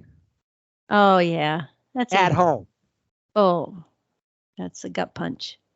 Yeah. So anyway, so they did that. Really, they only swept. They got swept a few times in the season, but they only swept the Cardinals, which tells you a lot about how bad the Cardinals season was. And for the most part, in the first half they were 45 and 46, so they were doing pretty good in the first half of the season. It was the second half where they fell apart, 28 and 43, and just couldn't get anything done. Didn't score a lot of runs, over 100 runs less in the second half than in the first half, and they got blown out 20 in blowout games. They were 10 and 23, so they only blew people out 10 times compared to being blown out 23 times. But they were good in one-run games with a 22 and 21 record. Anyway, so they just the first couple of months, April and May, they had a winning record. Even June, they were one game over, and July too. So for April, May, June, and July, they had a winning record. Not a great record, but they were on the winning side. And it wasn't until August and September, when they went 8 and 19 in both months, that the wheels really fell off of their bus. October, they were 1-0. Very nice. Of course, I was there. Yes, and that's why. Must have been me. It was. It's all you. I'll take credit for that. So anyway. When did Trout? When did that happen? Do you remember? When did he? I don't know. May. Was that the hamate? The hamate bone injury. When was that? It was like July. It was early 3rd. July. Yeah. So July 3rd, and then you had the All-Star game, the trade deadline. So let's blame it on Trout. Well, I had no intentions of blaming it on Trout. I was going to blame it all on Anthony Rendon. That too. Anthony Rendon. I think, I don't know. I really want to say Phil Nevin too, but he's gone. And I kind of think that if you're going to blame him, then you just might as well keep going up the ladder. Right. Exactly. And, so, it's not that he wasn't a good manager. No. By no stretch of the imagination was he good. But he was a good soldier and did what he was told to do. Yeah, he did. And I think the players liked him. However, that means nothing, because if you're not winning games, you can, it's not fun. It's not fun for the fans, obviously not for the clubhouse. Right. It's not to say you're not going out and, having a backyard picnic at the ballpark every night with Phil Nevin just to play a game. So, I think there were a lot of things that happened with the Angels where, it looked like they were, it's like, hey, they got something going here. And then it just kind of fell apart, and they couldn't get it back together. What are they? Humpty Dumpty. Humpty Dumpty. Right. They fell off that wall. Yeah, the Angels fell off the wall. All of Nevin's men and Perry's men Right. couldn't put them back together again. Or even Artie for that matter. Yeah, or Artie. Yeah. I guess if you wanted to call Artie the king, he could be Well, I mean, he's Kingsman. the owner. He can be the king, right? Yeah. But yeah, so you had Mike Trout out, and then he did come back in August, like middle of August, played one game and was like, yeah, this is not going to work. He came back way too soon. Way too soon. And really by that point, the team wasn't anywhere where unless they had made this huge comeback, where they were just on fire winning games. But then you also had Rendon, who first thing gets in a fight with a fan, starts out on the IL. Right. He did. He was out, and then it just doesn't. He was out anyway. Right. And then he took a swing at a fan in Oakland. Yeah. And that could pretty much, and he missed that swing. So really shapes up his season. Think about it. It really does. That is, in a nutshell, Anthony Rendon's season. The missed swing of the Oakland A fan. Which is sad because you remember when he was signed by the Angels, people were excited. He had just come from the Washington Nationals. They had just won a World Series. There was a lot of hope, and he has made Angels fans hopeless. Right. Now, there is some hope by at least one guy who I think finally got a deal and is now going to be the Angels first base coach. And that's Bo Porter. The Angels have hired a new manager, and they went the old school route. And it's somebody that Perry is familiar with, and that's Ron Washington, who was managing the Rangers when Perry was working in the scouting department at that point. He wasn't just a clubhouse kid. He says he was impressed by him, how he did it. Everybody talks good about Ron, which I've never heard really anything bad. He's had his issues in the world. But as far as baseball goes, he's a great infield coach. He's making it a point. And to tell you honestly, I was watching like MLB Tonight, and Bo Porter, who we just talked about being a first base coach. Eric Young Sr. is another one that is reportedly going to be the third base coach. Ryan Goins is going to be the infield coach. And we still don't have a pitching coach or hitting coach yet.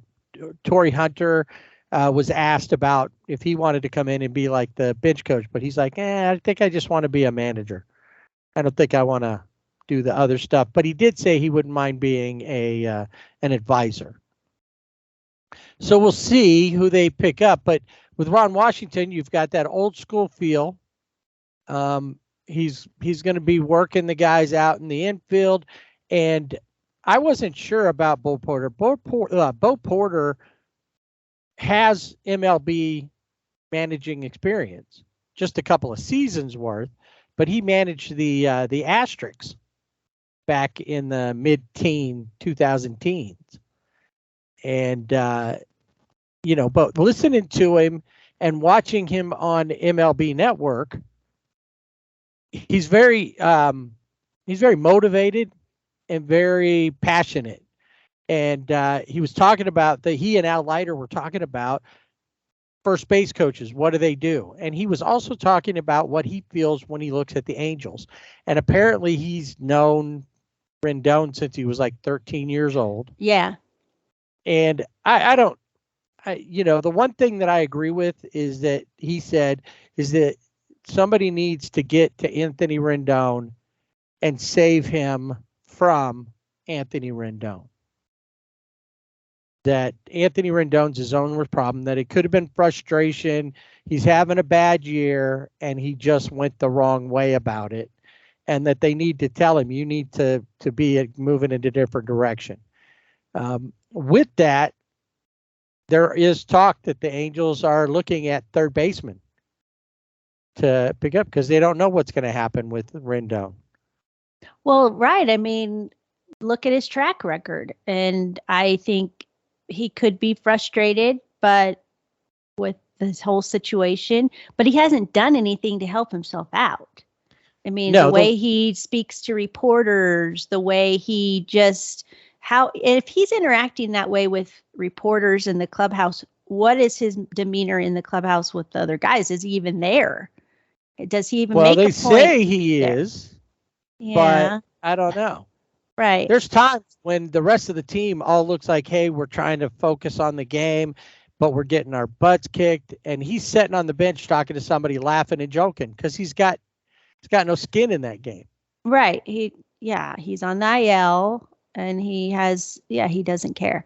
I think it was a good hire. I think Ron Washington is a good hire for the Angels. He was third base coach in Atlanta. And obviously the manager for the Rangers. But I think maybe the relationship that he has with Washington knows him. He can't pull these. I don't think that Ron Washington is going to be okay with him having a locker in the clubhouse. Or any of his people. Or any of his people, right. We'll see. But that was one thing I was thinking about was when I was watching the announcement when they formally announced him as the manager. And I thought maybe because they have this history and he's known him for so long, Washington doesn't seem like somebody you're just going to try to pull one over on. But you would have thought that with Joe Madden too. And I do agree that Joe Madden's more of a new age kind of guy compared to Ron Washington, who is more old school. Right. Yeah. I mean, you would think that wouldn't have happened with Joe Madden. I just think, that unfortunately was such a great hire. Joe Madden is, back with the Angels as the manager, and it just didn't work, personalities. And I think he's at a point where he's just like, I don't need this. Right. So, good speech by Washington. You can take it to the bank and deposit it. We are going to put it all on the line here. And, he didn't pull Bruce Bochy's line. I didn't come out of retirement. I didn't leave Atlanta to lose. I could have stayed in Atlanta and we'd have won. Right. Yeah. No, I think, that was him, where he, taking it to the bank. It's like, oh, but you go back and look and he says, we're going to have the West, chasing us. But before he said that, it's like, we got work to do here. So. Right. And they do. And they have a lot of work that they got to do. And along with replacing their manager, they also have cleared out the training staff. They're hiring new strength and conditioning coaches and new training because there was just so many injuries. I think they were like one of the top teams with the guys on the IL last season. They had like 37 different guys on the IL at different times of the season. And I don't even know. I think that's 37 different guys. That doesn't include repeat trips. Right. Like Mike Trout went on, didn't rehab that and recover from that surgery to remove that bone. Came back too early, back on the IL. Mm-hmm.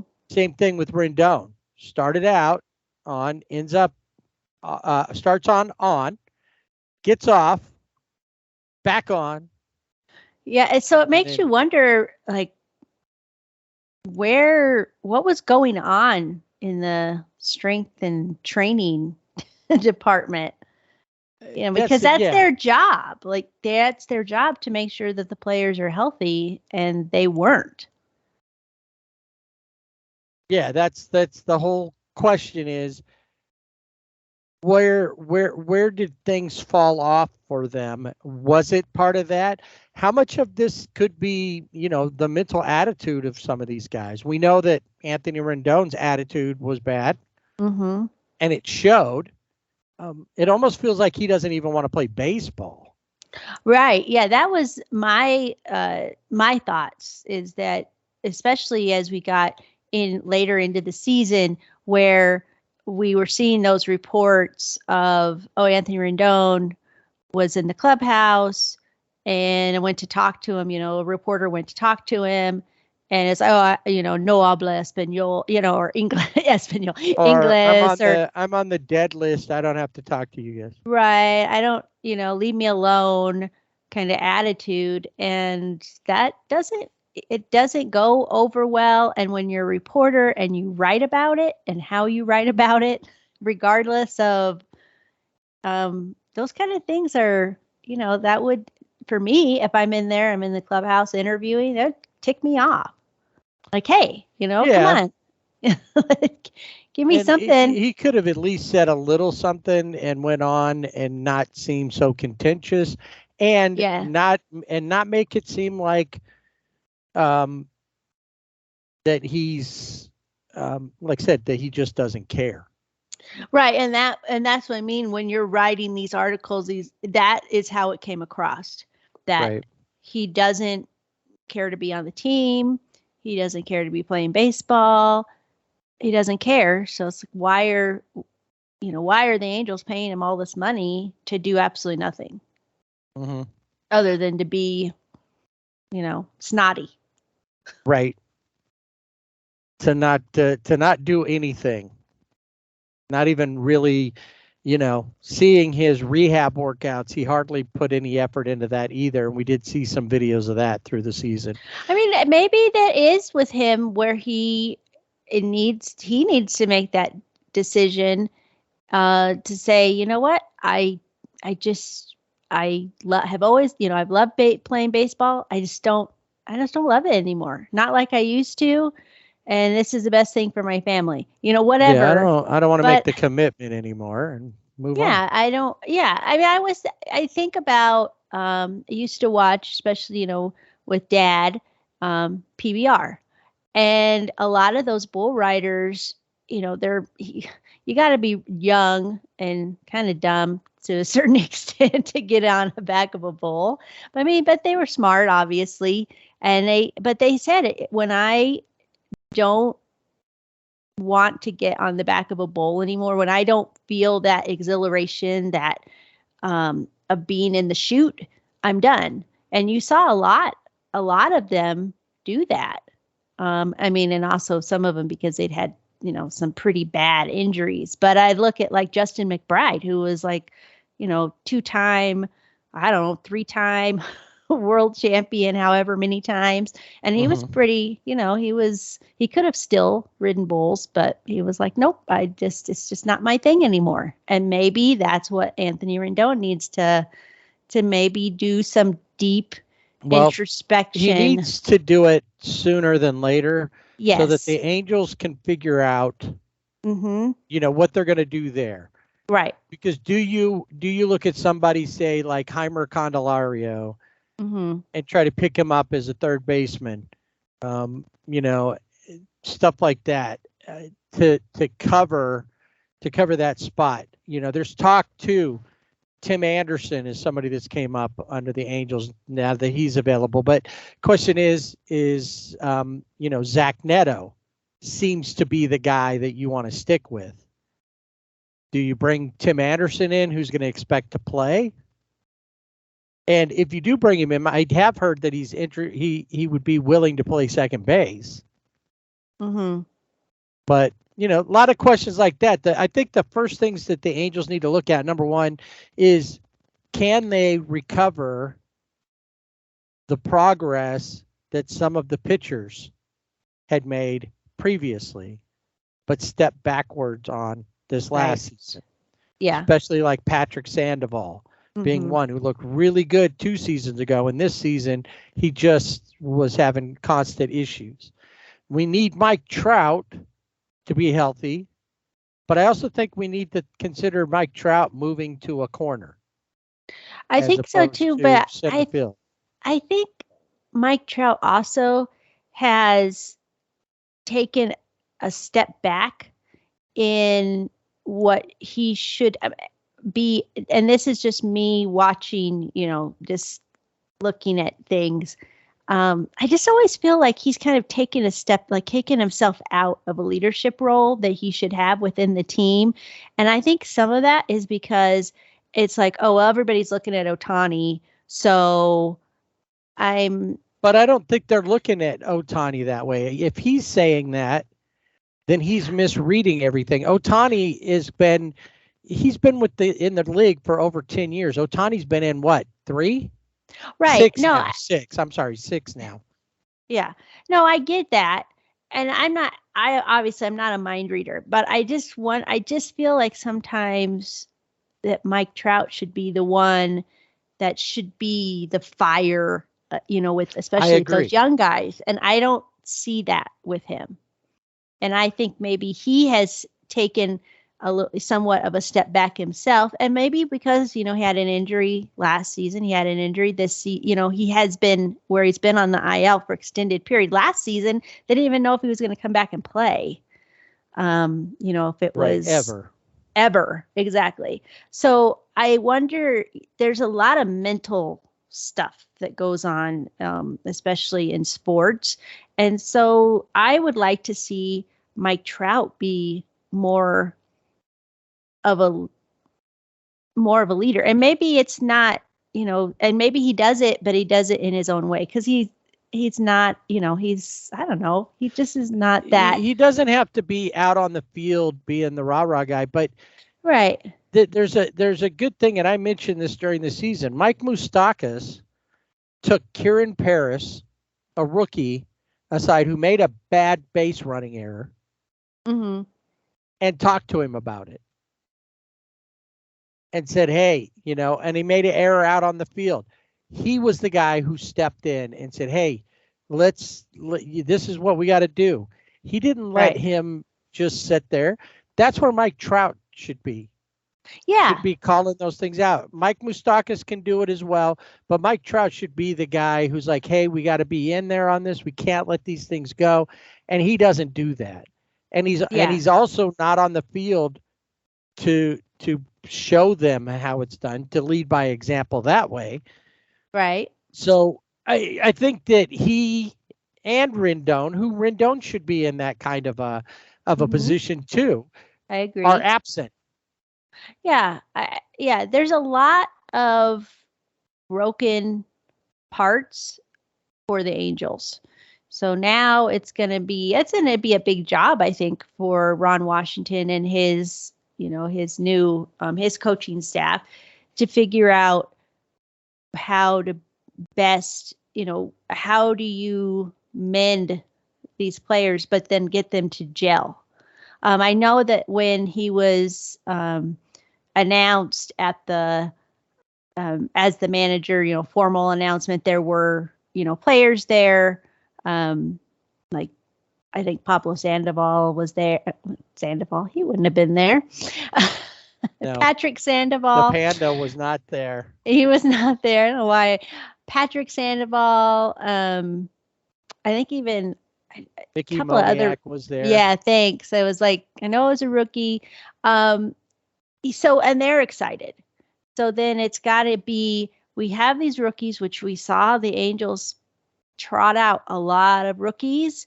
And some did really, well, and played well, and that was exciting for the fans. Something to look forward to because they are just rookies. But they need to capture the rookies' excitement, those young guys, and get it back into like, why did you start playing the game? Why, what? Maybe they do need some counseling sessions. Maybe so. Yeah, no, you figure when you look at it, rookies from this last year, Nolan Shanuel, Zach Neto, Mickey Moniak, more or less, is that Logan O'Hoppe. Right. And Shanuel is on the list already to be one to look at for Rookie of the Year next season. Mm-hmm. And, a lot of things are going to be, changing up. We don't know exactly how many players are going to be coming back. One qualifying offer went out there, and that was to Shohei, which not unexpected. Of course, he declined it. It would have only been worth about $20 million. He made 30 this year, but I don't think that's why he declined it. I think he declined it just simply because, he wants to see what's out there. And would it be nice to have him back? Sure, it would be. And this might be the best place for him, especially coming off of an injury, sign a short-term deal. But I think if he's not going to be here in the long run, it's better for him to go now and for them to build their team without the unicorn. Trout's got to step and do his thing. Questions are, who will they keep if they can trade to get some, they need a pitcher. They need a couple of frontline veteran pitchers. Mm-hmm. They need some other help, outfield help. I know, Joe Adell is supposed to be in there in that mix.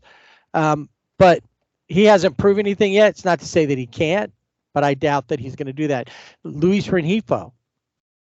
There's another question is, will Brandon Drury, who still has another year, will they keep him or will they use him as some trade bait to pull in some other players?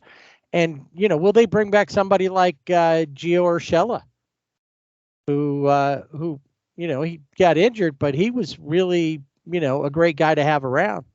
Yeah. And then how can the pitchers that they have, Reed Detmers, Griffin Canning, how can those guys, Patrick Sandoval, step up? And then the other one, Taylor Ward, can he return to form? How's it going to be once he's back in there after getting hit in the face with a baseball? What will that have any effect on him? And then just overall the health and welfare. So there are, just like every team, they need stuff. In free agency, they need some bullpen pieces. They definitely need pitching. But can they? I think they're not going to be, until they can get a pitching coach. I think they're at a disadvantage in this. And I think maybe at this point they're kind of just hanging around. I mean, there's been some low, some small trades, some minor leaguers. I think I saw Abraham Toro was traded from like the Brewers to the A's or something like that. And, nothing big. It's not going to be till the winter meetings, which are the first week of December, till we start probably seeing some signings.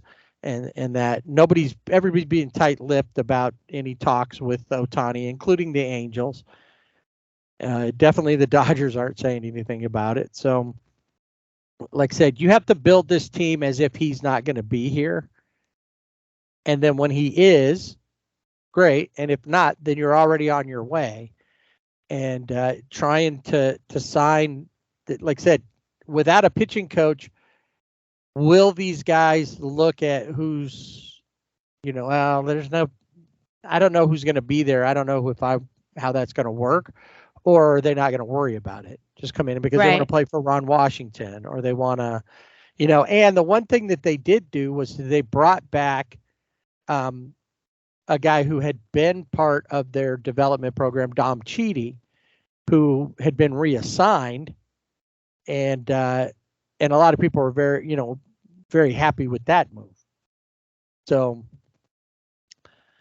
the Angels have a lot of work to do for sure. Ron Washington has his work cut out for him. I don't foresee a playoff run for them next year because I think that they don't want to do a full tear down and rebuild. Right. But I think they're kind of going to have to get pretty close to that. And I don't see. They still have Tyler Anderson. As far as, and maybe he'll bounce back after a bad season. I don't know. I mean, we've seen that he's capable, what he's capable of pitching. But I really think that, if they're not out there pursuing, the big names, the Blake Snells and Aaron Nolas and those guys, Seth Lugo, guys who've seen some success and that they can plug in. The problem is that even when they've had guys that seem to be on that edge, something happens. They go forward and then they go back too, Yeah, I mean, we saw that with Tyler Anderson because I totally expected him after the year that he had with the Dodgers when he signed with the Angels. I was like, oh, wow, that's good. I had hoped that he would have stayed with the Dodgers, but then after seeing him pitch with the Angels, I was like, no, that's good. Maybe had he stayed with the Dodgers, he would have pitched better, and the Dodgers certainly could have used that. That's right. Exactly. They need it. Yeah. Perry says the Angels are not rebuilding, but they plan to be aggressive in the off season. So we'll see, how aggressive are they going to be? They were aggressive, with the trade deadline, where they, picked up Lucas Giolito and then out of, like Randall Grichuk and CJ Crone and Ronaldo Lopez, but the Lucas Giolito obviously was the bigger name there. But then by August, a quarter of the roster was gone. They were on waivers. So it didn't work out well for them. And so hopefully for the Angels, and I guess with any ball club, it's the same thing with the Dodgers, but is to learn from your mistakes. Yeah, and they haven't learned how to do that yet. So like I said, a lot of it's going to depend on, now they've got a good leader. The question is, will they let him lead? Right. I think that's the biggest question.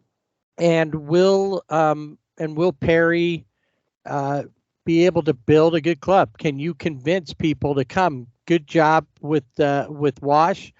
He's somebody that people might say, "Yep, I do want to go play there." Mm-hmm. But like I said, we won't know until they finish building the staff. And number one, we're not going to see anything of what's going on probably for anybody until Shohei's off the board. Yeah. Yep. All right, the Angels will start their 2024 season on the road in Baltimore. So they might get some rainouts there at the end of March, or even be too cold to play. Yeah, you never know. So what grade do you give the Angels for their season? I give them a D. So I also would give them a D. So I didn't feel an F was that they deserved an F, because I felt like, there were always the silver linings. I think they did try at the trade deadline to make some change, do something, shake things up. But I think also they're their own worst enemy. I think, yes, though that's all true. I also think that the number of injuries that they had, it's unsustainable. Didn't help either. And if you'd had, Trout all season, in fact, all these guys, most of these guys all season, the pitchers had, looked a little better. I think that they, are right there on the verge of the playoffs. If not, maybe getting in there right at the end. Who knows? because the Rangers and the Asterix, kind of played well, and Seattle came out of nowhere. So it was tough with those three teams as good as they were playing, but they could have put themselves in a position to win, and they couldn't make it happen. And I think there was a bad attitude, that kind of a cloud hanging over top of them. I agree.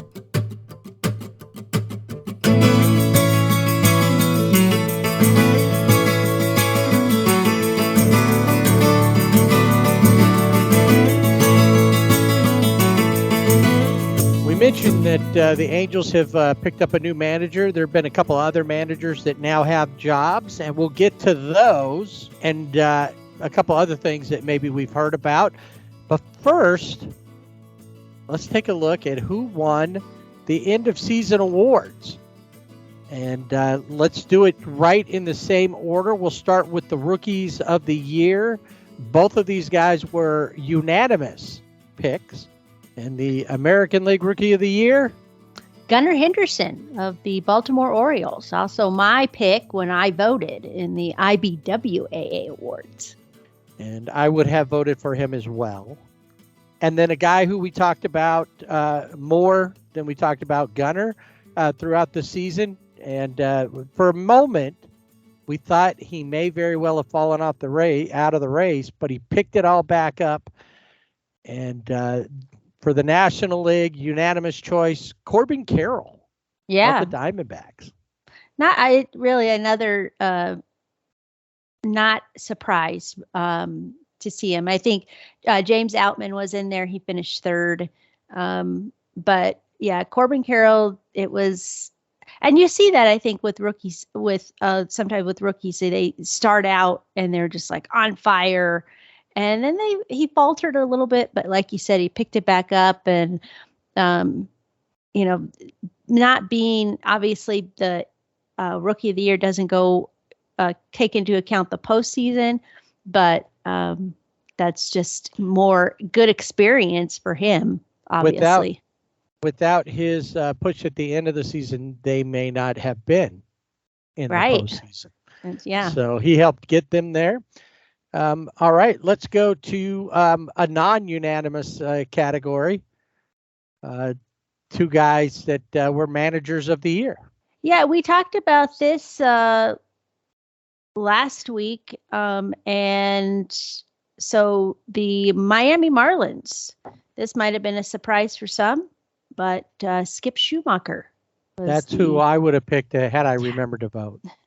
Yeah. And I think I also, I don't remember, I'm pretty sure he was number one. I'm trying to think who I know he was on my list. So, but I don't remember if he was one or two. But I don't remember who was one. So, whatever. You didn't vote for Doc, number one? No, I did not. I did not vote for Doc. Yeah, and then American League Manager of the Year. Are you going to leave us hanging? Well, I am, because I just blanked on his name from the Baltimore Orioles. Brandon Hyde. That's right. And he was my top pick for the American League. Yeah, he definitely took a team that was not supposed to be there. Everybody's like, they're not just a year or early; they're like 3 years early. But they got to do it now, or when these guys all get to the spot that they are ready for big contracts, the Orioles are probably going to let them go because they just don't want to spend that money. Yeah, and we've already heard that, during the season with the DeAngelis family, that's kind of the way they roll. So we'll see. But they will be playing in Baltimore for years to come because they just signed a new 30+ year lease. Right. They will be doing that, but they are, that they're from that area. They are cheap otherwise. Oh, yeah. All right. Yeah, Brandon Hyde. I can't remember. All of a sudden I'm like, yeah. Yes. Definitely worth or deserving of that. And then the next one, the Cy Young Award, and one of these guys was unanimous. Yeah, Garrett Cole of the Yankees with this is his first. I know you would think that for as good as he's pitched over his career, that he would have had at least one other one, but nope. Very first Cy Young for GC. Yeah, and he led the American League in ERA at a 2.63. He led in innings at 209 and opponent's batting average at 206. And he only allowed 4 earned runs over his his final 5 starts of the season. So, and he had a 2-hit shutout, I think that's how he capped his year. So congratulations to Garrett Cole for finally winning, because it just seems like, really? The first you one? would have thought by now he would have had one. But the next guy for the National League, he's got 2. 2. Which is interesting because he's never even pitched 2 complete games. Right, which is crazy. But Yet, that would be Blake Snell. Yes, Blake Snell of the Padres. 12 scoreless starts tied for the most by a qualified starting pitcher since 1969. He racked up 234 strikeouts, and his 31.5% strikeout rate ranked second in the majors. And really, looking at National League pitchers, he was the one that really stood out. I felt like. Yeah, absolutely. All right, and then finally, the last award that they give out during the week would be the MVP, and history making in 2 ways. For the first time ever, both MVPs were unanimous picks, and for the most part, people thought one would be, but not the other one. So let's go with the National League. The National League, who saw the finalist of a couple of Dodgers. Both Mookie and Freddie were finalists, and of course, Ronald Acuna Jr. And unanimous pick for second place was unanimous as well as first, was Mookie Betts. Yeah. And Ronald Acuna Jr. Walks away with this year's National League MVP. And I don't think there was any surprise there. Maybe the unanimous part. But even then, I'm not surprised by that. You become the first 40-70 player. It's like last year and Judge becoming, 62 homers. Right. Breaking that record. So for the American League home run record. So not a surprise. Not a surprise. He really paced the National League. He had 149 runs, 217 hits, on base percentage of 416, a OPS of 1.012, total bases 383, and then he had 3 National Player of the Month honors just within this season. And as you mentioned, the 40-70 club, 41 home runs, 73 stolen bases. And I think for me, when the Dodgers welcomed in the Braves later in the season, towards the end of, the season, and it was like the first game was really, it seemed like Ronald Acuna Jr. and Mookie Betts were just kind of, feeding off one another. And then that stopped for Mookie, and it was like, okay, but Ronald Acuna Jr. is still doing this. He's still stealing bases, and he's still hitting home runs. He's doing all this. So it wasn't just a show. I'm not saying that Mookie Betts was, everybody, we want to put on a show, but he just kind of like, okay, let's let him have it. That was my interpretation. That's what you thought happened. That's what I thought happened. All right. And then I think this one almost goes without saying.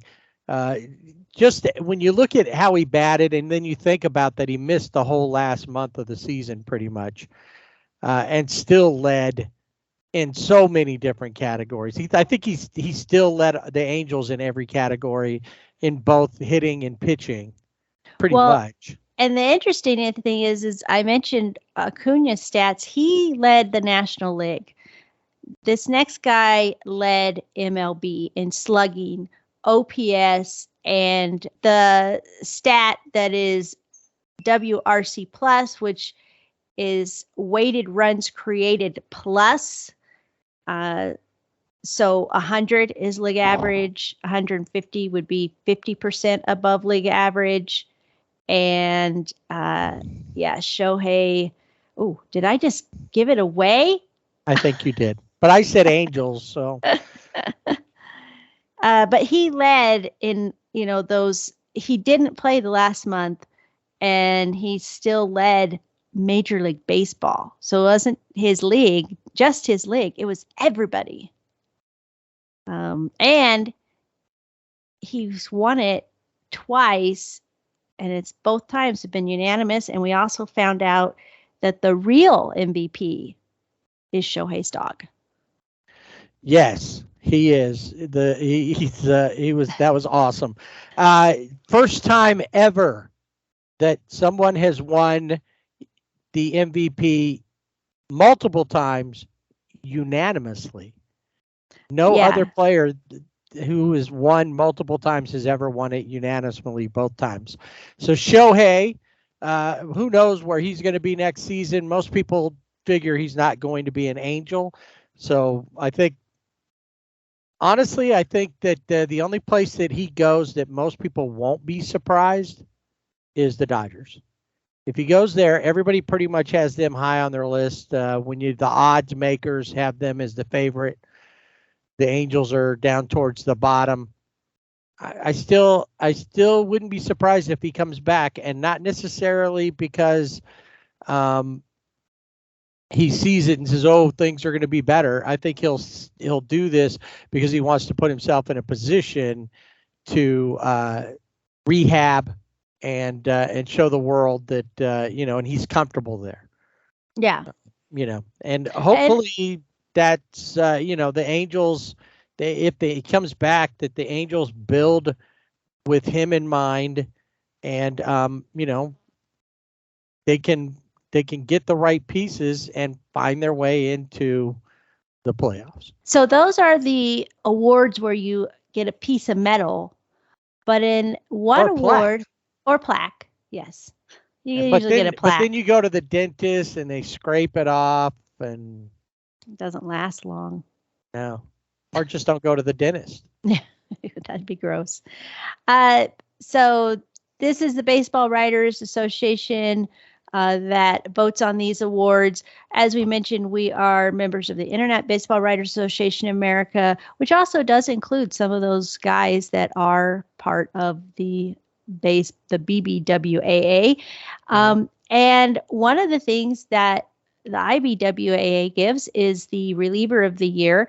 That was announced last week, but it was post recording. So we wanted to bring up who the relievers of the year were, and Felix Bautista of the Baltimore Orioles and Devin Williams of the Milwaukee Brewers. First place was Felix Bautista for the American League, and it's the American League Raleigh Fingers Award. Second place was Emmanuel Clase, and third place was Jordan Romano of the Toronto Blue Jays. And then in the National League, the Hoyt Wilhelm Award. First place, Devin Williams, as I said. Second place, David Bednar of the Pirates, and third place was Josh Hader of San Diego. So we're waiting for the hot stove to get turned on and kind of get going. I was looking over the list of major league managers, and I think we talked about last week some different guys who have filled some spots. We talked about Stephen Vogt for the Cleveland Guardians. The Astros have hired Joe Espada, which I think seemed to be kind of a given, But it has kind of been a given before, but right, and gave him his shot. Yeah, so maybe that's why people were like, well, it seems like he should have the job, but who else is out there? Right. And so not a lot of other changes at this point. All of the American League openings have been filled. It doesn't look like anybody else is going to get fired.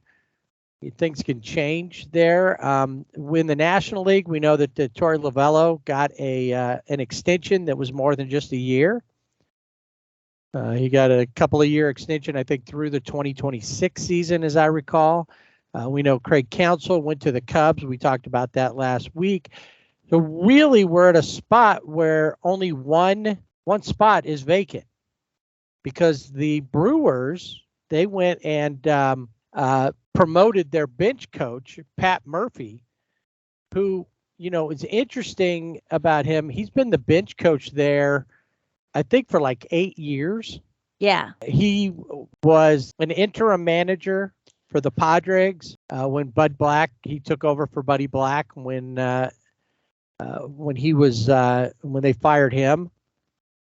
And then he was like 25 years, though, as a college coach at Notre Dame and Arizona State. So it's not like just some guy's been sitting on the bench for 8 years, or like the bench coach in San Francisco, the kid that they made the interim coach. And of course, he wasn't hired to stay on. But anyway, Pat Murphy, years and years of baseball experience. And I stick with it. He's the guy that's probably going to take them to a World Series and a World Series win next season.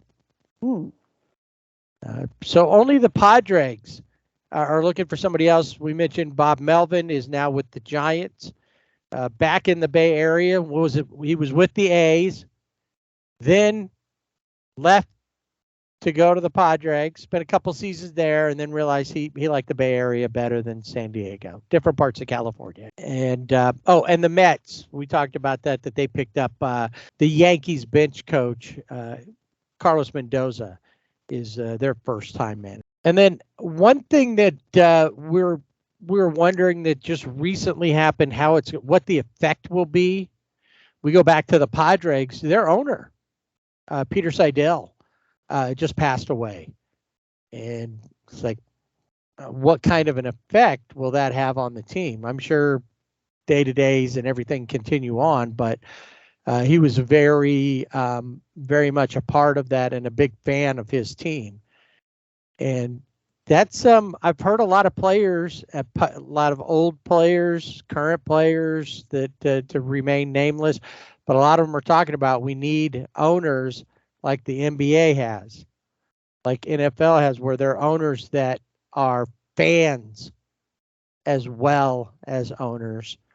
And Mark Cuban, always there to see his team. The Clippers owner, and all of a sudden Steve Ballmer, always there courtside to root on his teams, willing to put parts of his $2 billion, nest egg into his team to try to get a championship. And baseball owners don't seem like that. But Peter Seidel was a guy who was behind what they were trying to do, get the guys that they needed to win a championship. And unfortunately, he's not going to see that. So the All-Star game for this coming season, 2024 season, is going to be at the Grill, home of the world champion Texas Rangers. But it was also announced that in 2025, the Braves will be hosting the All-Star game. Nice. I did see that. So you got that. And like I said, now we're waiting for pretty much the winter meetings to take place. Where the winter meetings are in Nashville this year, I think I saw. And like I said, they start in early December. So, after Thanksgiving goes by, they start around, I think they start around like the 3rd or the 4th of December. Does that sound about right? Yeah. That sounds about right to me. Why not? I don't Whatever. know. Who cares? It's in December. Let me look, because I had it. I actually think because December 1st is a Friday, so. Well, it's the 3rd. They start that Sunday and they run through. Oh, that's right. They start on Sunday. That's right. So most of the deals that seem to come down are like Tuesday. because they've had Right. some time. Yeah. And you know, a lot of meetings happen. I think we've mentioned that we both. I'm not sure where you are. It's taken me a while just because I put it down too much. But Joe Kelly's book, Damn Near Perfect Game, he talked about that.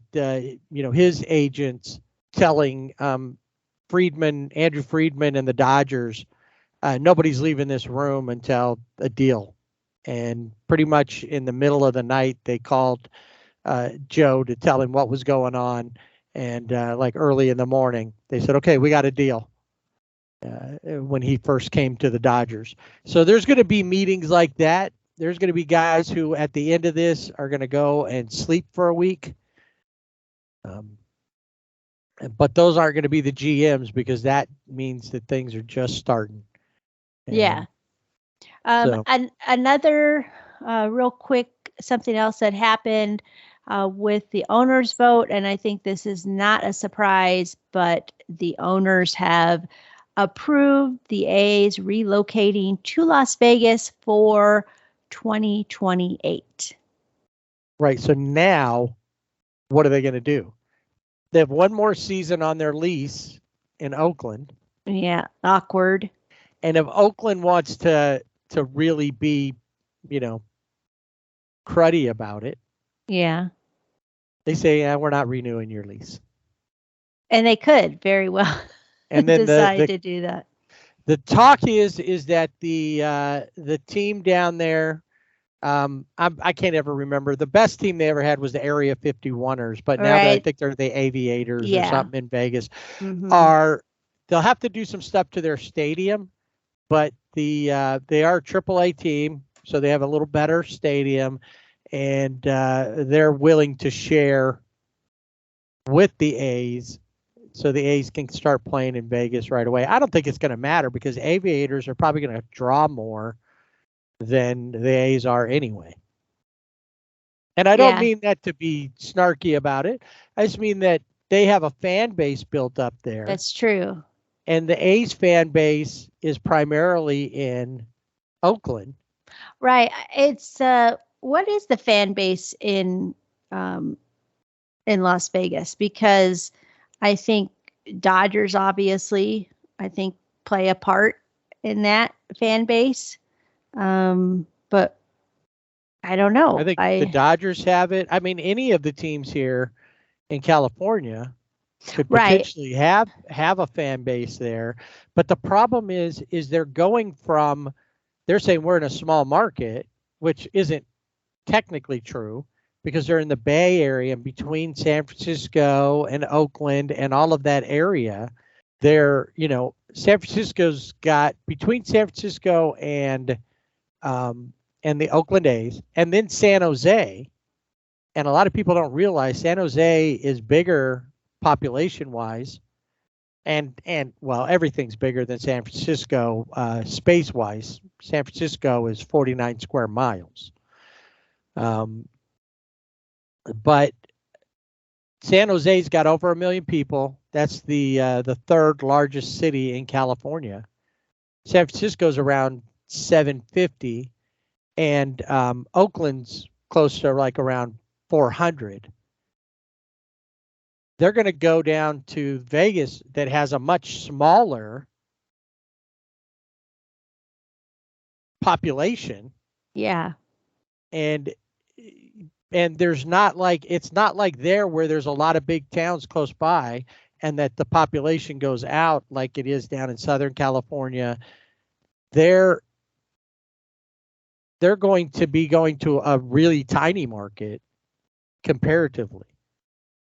And the people who live there aren't even really supporting the Raiders.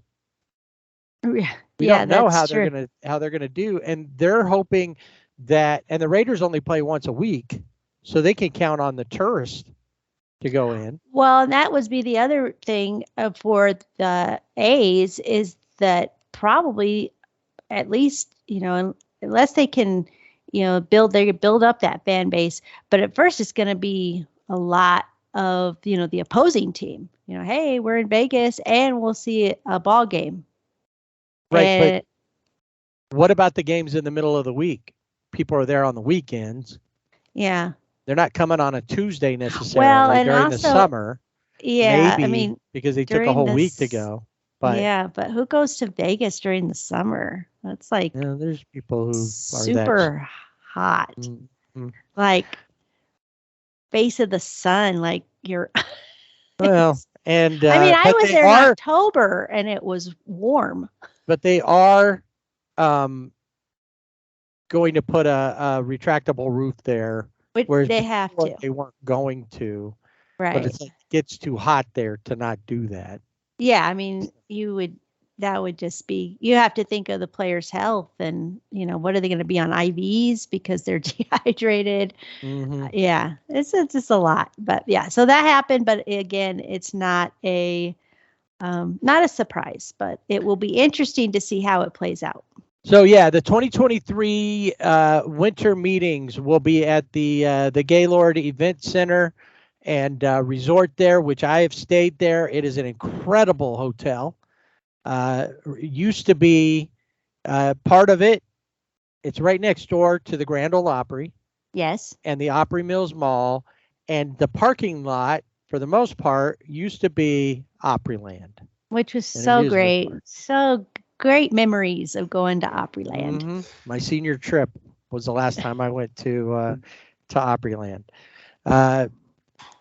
Anyway, so that's going to be going on there from the 3rd until the 6th. So we'll see some stuff that go on there. As far as us, when does the 28th of March is opening day, and typically that's when we start our season. So unless something huge happens that we just can't let go by, we will see you in March for the beginning of not only the baseball season, the new MLB season, but also season 5 of the Sibling Rivalry Baseball Podcast. Any last words for our final episode of season 4? How do you feel season 4 was? What's our grade for season 4? I don't know. I got to go with an A. I mean, we are the 2023 podcast host, of the inaugural IBWAA awards.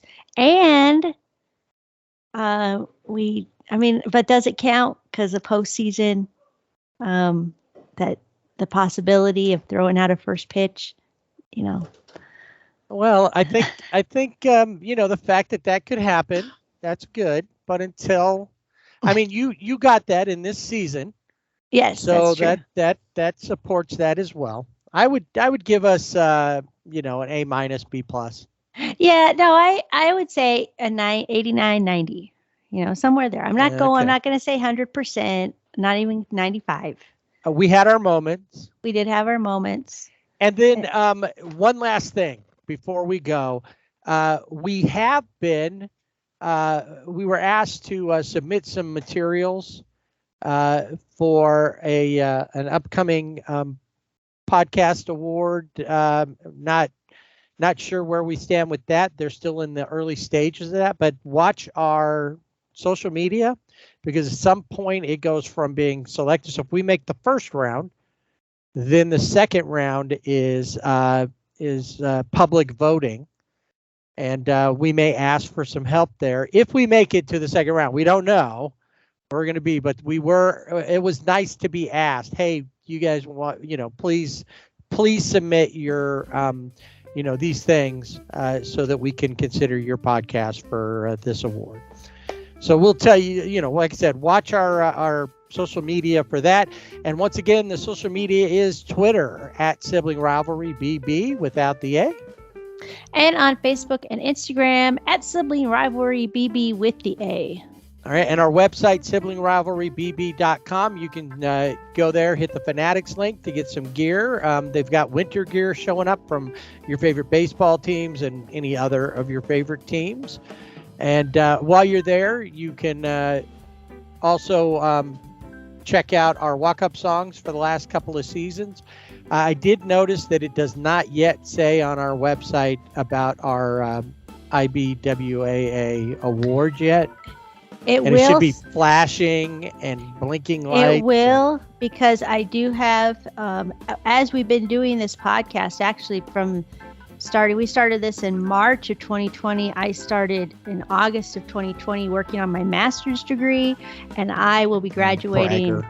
in December, on December 8th, with my master's degree in counseling. Oh, I And, thought you were going to say in social media. I say in baseballology, and that so Now, that's see, a big that's thing. a master I would want. I'd be looking for doctorate in that. Yeah. So I'm very excited about that, because then it will give me more time to be a better social media director, updater of websites. Webmaster. Yes. All right. Well, congratulations on that. For the 5th season of the Sibling Rivalry Baseball Podcast, mark your calendars. The countdown has begun, 28 March for episode 1 of season 5. Until then, it's been a great season talking baseball with all of you. You can always reach out to us on our social media. We'd love to hear from you. Let us know what you're thinking. Something we did this season you love, something we did that you hated. Let us know. So that way we can do more of what you hate and less of what you love. All right. And never know. Maybe there's a new oblique song on the horizon. A whole winter Yes. Of oblique, of writing oblique songs. among other things. All right. Well, once again, we've enjoyed it immensely. And we just want to remind you, don't forget to swing away.